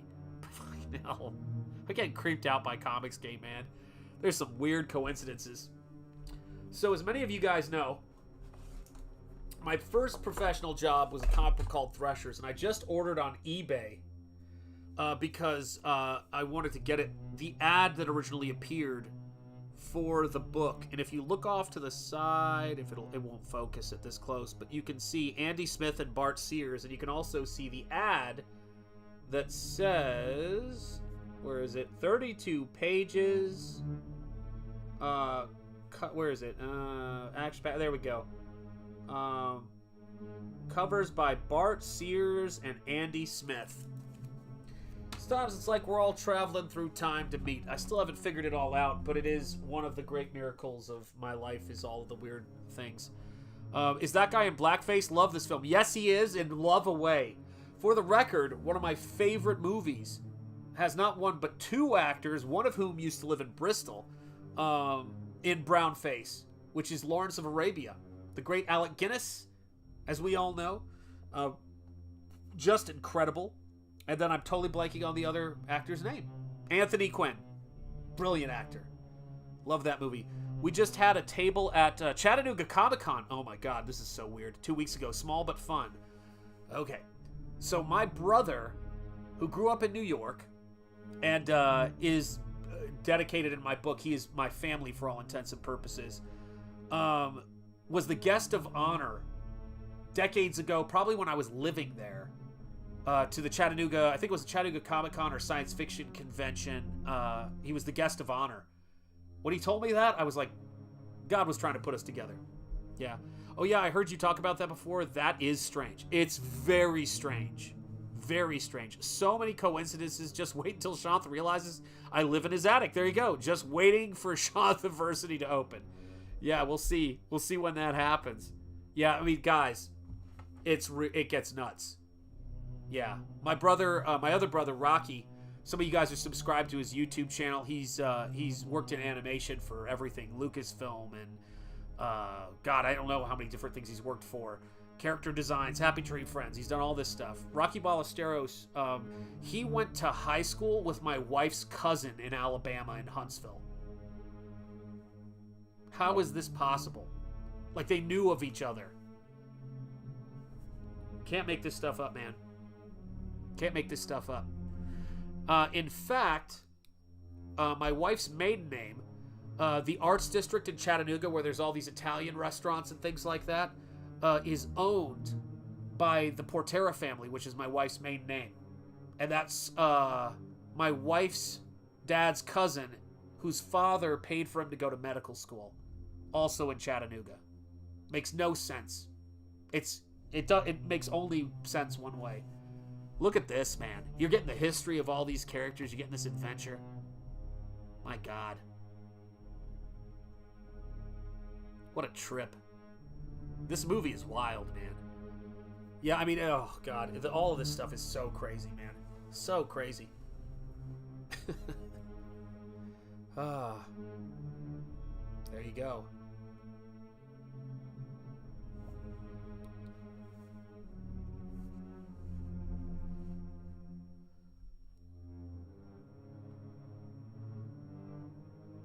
Look at that. He actually looks like Alec Guinness in this. He looks like Alec Guinness as Prince Faisal in Lawrence of Arabia. That's pretty wild. I'm not saying this is the best resolution, but man. Yeah, I'm a big fan of that movie. Yeah, it is. It pretty much is. It gets creepy. Oh, no. My wife didn't know Rocky when they were kids. My wife's closest cousin, her first cousin, went to the same high school and knew Rocky.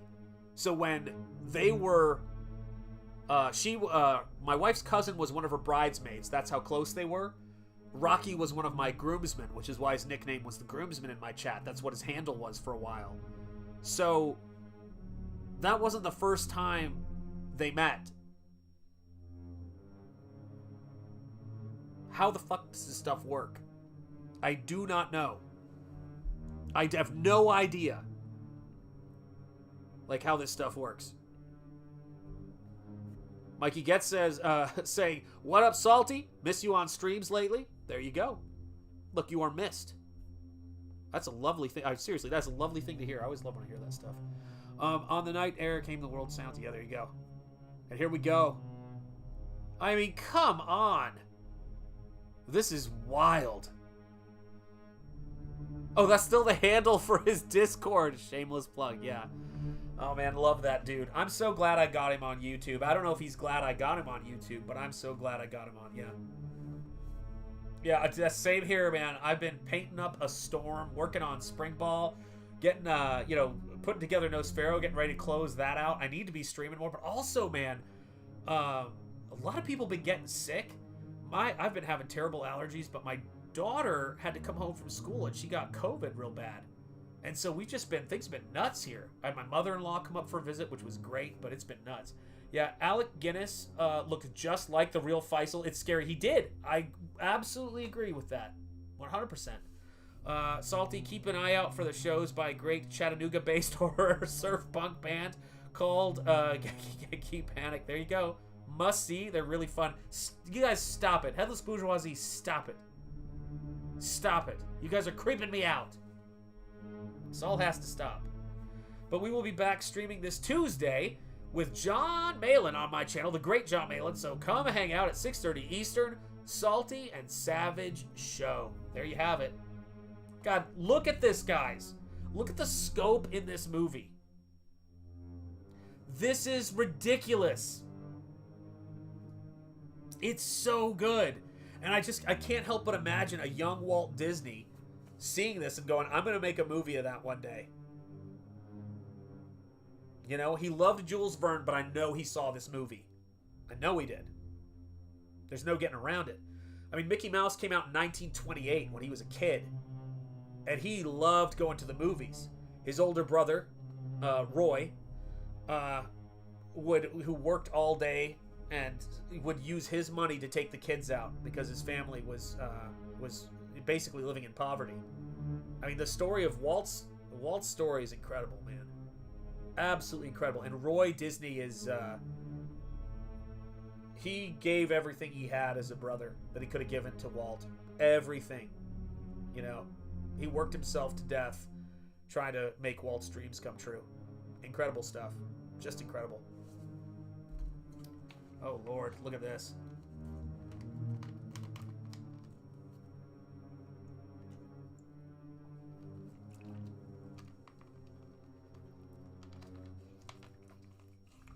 So we were lied to. I love it. This is some Rashomon stuff. Oh, God, it's so good. Look at this.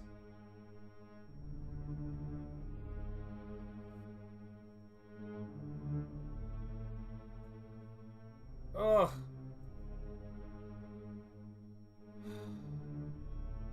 These movies, man, this stuff, I hope this stuff inspires you guys as much as it inspires me, man.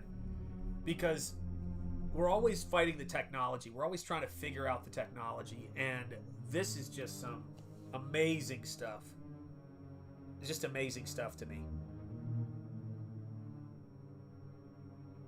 I mean, holy cow.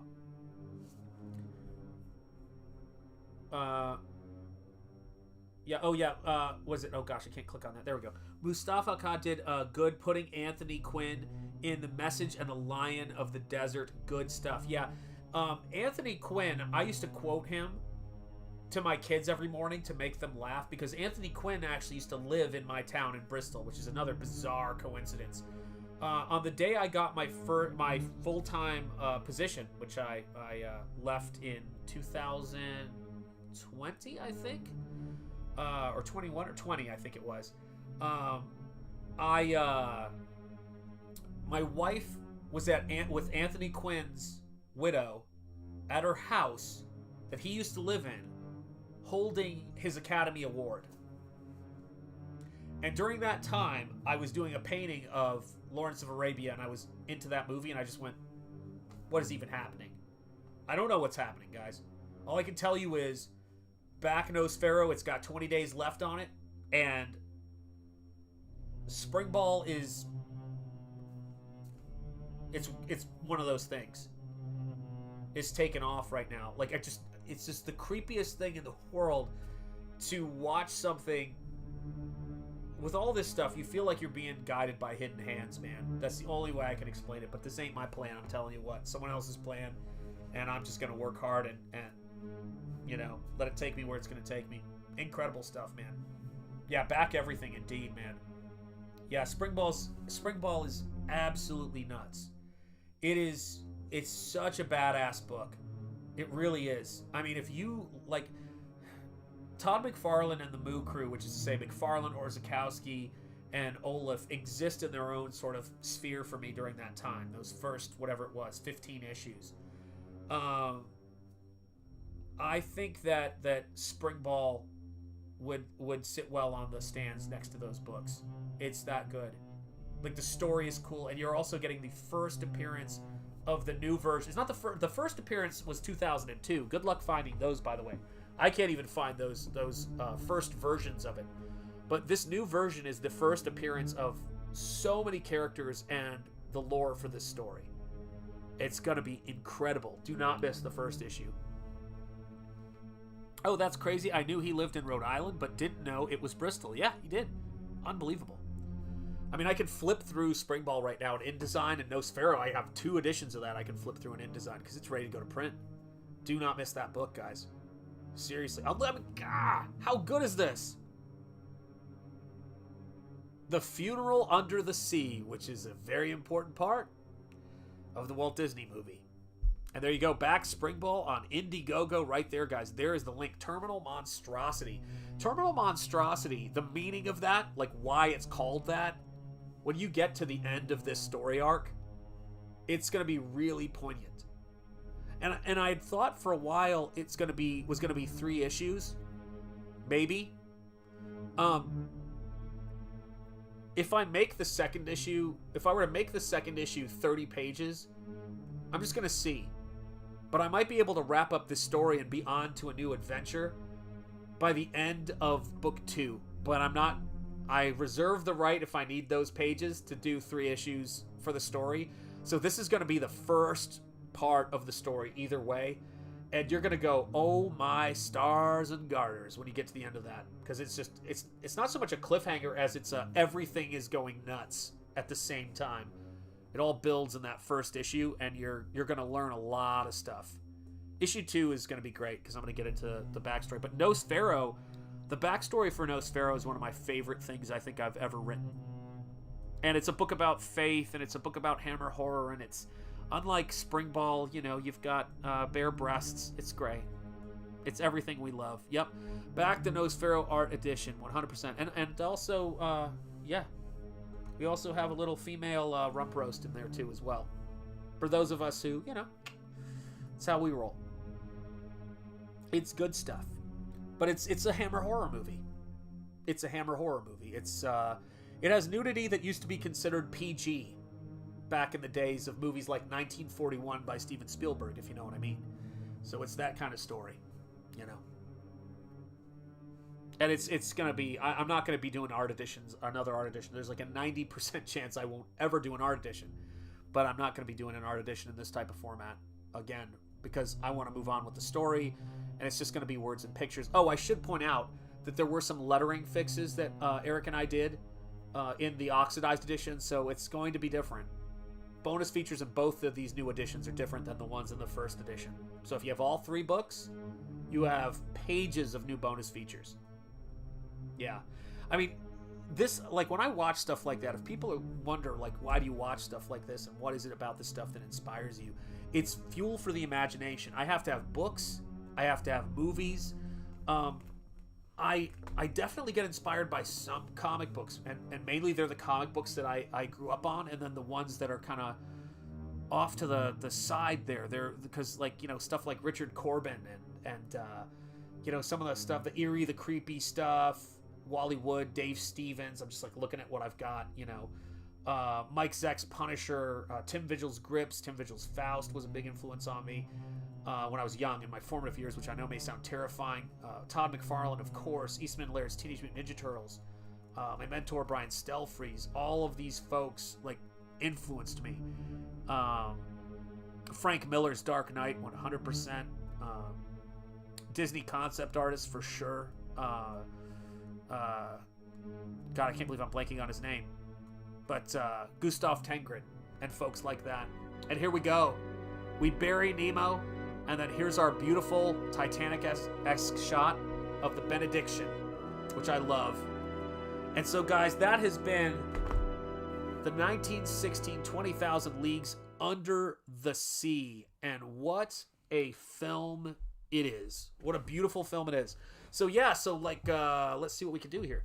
So, let me see, what kind of fun stuff do I have to show you here? Got tons of fun stuff. So, yeah, I've been diving through this stack of books, getting things ready. I've been working on a number of paintings. This is the painting, for those of you guys who missed it. This is the painting that I did on Comicsgate Kings of Graham Nolan's Joe Frankenstein. So this is going to be going out in the mail once I sign it. Been working on that. Been working on a bunch of other paintings. This one I think I can get away with showing, that I tried to show you guys earlier. This right here, my desk is a mess. Hang on a second. See if I can do some stuff real quick. Just to, oh God, what a mess. What a mess. John Malin is going to invent an even harder R. Is he really? Well, that makes sense. You know, I only paint with Malin white. So, you know, there's some stuff I got to mail to Shane. Look at the stack of books I have. Sherlock Holmes, Spawn. All these things are nuts. So let me see if I can do this here, because I haven't tried this yet. Nope. Try it this way. Oh, let's see how this goes. We're going to try out this gimbal here. God, my office is a mess. But here's what I want to try to do. If it doesn't work, it doesn't work. If it works, that would be cool. All right, so let me see here. Let's see. I don't know if this is going to work, But what do I have? That's just the iPhone, and that's not going to cut it for us, folks. I don't think I can do this because, unfortunately, it won't let me see the camera here. Let me see if I have the option here. Nope, don't want to do that. Let's see what we have. We have the Razer Kaio. No, it won't give me the ability to use the camera, but I'll hold it up here. So this is a look at my idea and where I'm going with the Headless Horseman story that I'm working on. So you guys can get a sense of what these things are going to be, but it's going to be a really cool, new way of telling stories for me. That's going to be, I can't wait to share it with you. Can't wait to share the ideas. I actually ran it by Eric Weathers, and he gave me some really good suggestions as far as naming goes. But thank you guys so much for being here. I appreciate you all. Thank you to my channel members. I hope you guys enjoyed the movie and you had fun talking about whatever we talk about when we watch movies. Guys, check out Black Riding Hood 2 by the one, the only John Malin. I'm always so surprised you can paint a beautiful piece in the short time on Kings. It's rough. Sometimes they don't come out as good as I want them to, but God bless you, Aviator Surge, for saying so.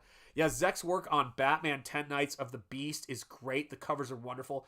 Mike Zek's Punisher brought me into my local comic shop, and that's where I met my local comic shop owner, a guy named Wade Sane. Tim Vigil inspired me to do a comic for the first time with his book Grips, which the cover for Grips is the inspiration of the cover of Nosfero. Let's see. Gosh, who are all the people? And Todd McFarlane made me realize I wanted to be a comic book artist when I saw his Hulk stuff. This is before the big comic book boom. It was before, it was like, oh, come to Image, make $1 million. I just saw this guy and I said, that's what I want to do. His artwork made me want to draw comics. And so Springball is a real coming home for me anyway. And I am so grateful. Yeah. Malin White, yes, exactly, is a visionary. Listen, folks, some people don't take their painting seriously. I do. Okay. So when I work, I am always using a tube of Malin White. Never forget, guys. I always use a tube of Malin White when I work. So if you want the most powerful white that you can get on the market anyway, or off the market, get yourself a tube of Malin White. And it's, I was trying to explain this to people sometimes. They go so what? You did that on one tube of paint. I'm like going, no, guys. This is a thing. You got to get it. It's behind the counter. I have many tubes of Malin White here on my desk.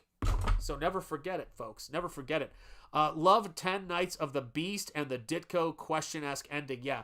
So Steve Ditko is another huge influence on me. His Amazing Spider-Man stuff really influenced me when I was doing, thinking about how I would, at first was thinking about doing Springball, but Springball is inspired by, this is going to sound weird, because Todd McFarlane is what you see, I think, in the influence, because it's there.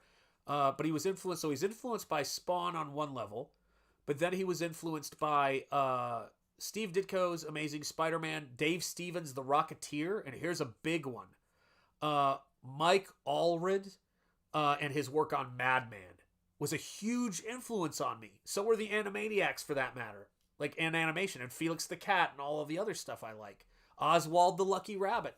All that kind of stuff was, because I was very into old animation, but if there was a single big influence at the start of Springball, it was Mike Allred's Madman.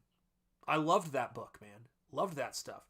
I tried mixing Malin White with black to make gray. It didn't mix. It just stayed white. Listen, I actually have a tube of Malin. It's funny you say that. I actually have a tube of Malin Black here. I don't think I've ever showed you guys this. Let me get some out on a palette. Here you go. You guys ready? I just squirted out. This is a little bit of Malin Black right here that I just squirted out on the palette. So for those of you guys interested in getting it, this again is Malin Black. Not to be confused with Malin White. So never forget that, guys. All right, guys. Thank you so much for being here. I appreciate you. Okay, he totally looks like Golden Ager. Yeah, comic character. Yes, exactly. That's a big part of it, man. It's a big part of him. And just my love of animation and my love of I wanted a character that could bounce and could do all these things. A cartoon character. Who Framed Roger Rabbit? And my love of that movie was an influence on him too, for that matter. Yeah, Golden. Oh God, Max Fleischer's Superman. I could go on and on and on. But thank you guys for being here so much. As I always like to say, I'm coming to you from the heart of Lovecraft Country and the birthplace of American religious liberty, Rhode Island. And as I always say, speak easy, stay gold, keep the faith, and peace be with you guys. Check out some cool YouTube channels if you're looking for them. There's one that I love of a guy going to Salem, and check out Comicsgate streams that are going on right now because I'm sure there's a bunch of them. His name is Derek Millen.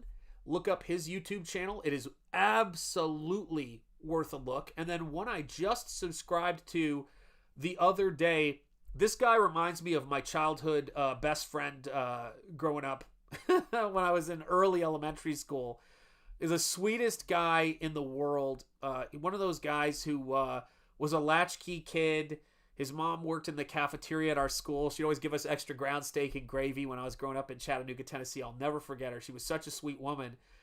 And this poor kid named Travis, he was at home being a latchkey kid, and his house got broken into and robbed.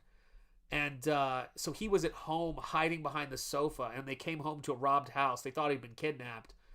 And they found him hiding out behind the couch. So needless to say, Travis was out of school for a couple of weeks. But he was, it was just such a sweet guy and one of the nicest people you'll ever meet. Just a terrific, terrific guy. And not that he has anything to do with this YouTube channel, but this YouTube channel really reminds me of my friend Travis for some reason. Don't ask me why. And it's a really fun channel. Let me see. And some of you guys might even be subscribed to it. So I'm not sure. But I really do gotta say, love this channel. He does some really great insight on movies, but he's just a wildly enthusiastic dude. And I always love that about people. But if you want to know what my friend Travis was like, back in the day, this dude, he's way younger than Travis and I are, that's for sure. But this dude makes me think of him. So thank you for posting that Glass Machine. Detours, and then I believe this guy's channel is at Polter Gibbs, and he is just a really thoughtful guy. He's got a little Bob Ross thing, with God bless and everything at the end, which I love. If you're looking for cool like film and horror conversation without it being totally weird, he's a good person to look at. He's weird in a good way and not weird in a creepy way. So thank you guys so much for being here, guys. Take care. God bless you all. I will see you guys very, very soon from the heart of Lovecraft Country and the birthplace of American religious liberty. My name is Sean the Jetty. If you were oh shoot, almost forgot. Almost forgot. Bad Adam. Super chat of $10. Thank God I didn't forget. He gets some cheerleaders. Bad Adam, if you catch this later or if you're still in the chat, by God, I almost forgot. Here you go. Charge!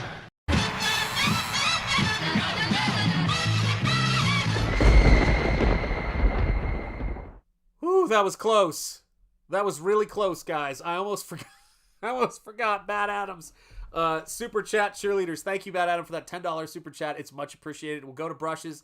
Take care, guys, and everybody's names who are channel members. Your names are in the credits. Updated recently. Almost forgot his homework. Absolutely right, Aviator Surge. Thank you, Glass Machine. I appreciate you guys' patience with me. God knows I require it, my friends. So take care, guys. Here you go, channel members. Thank you guys so much. From my family to yours.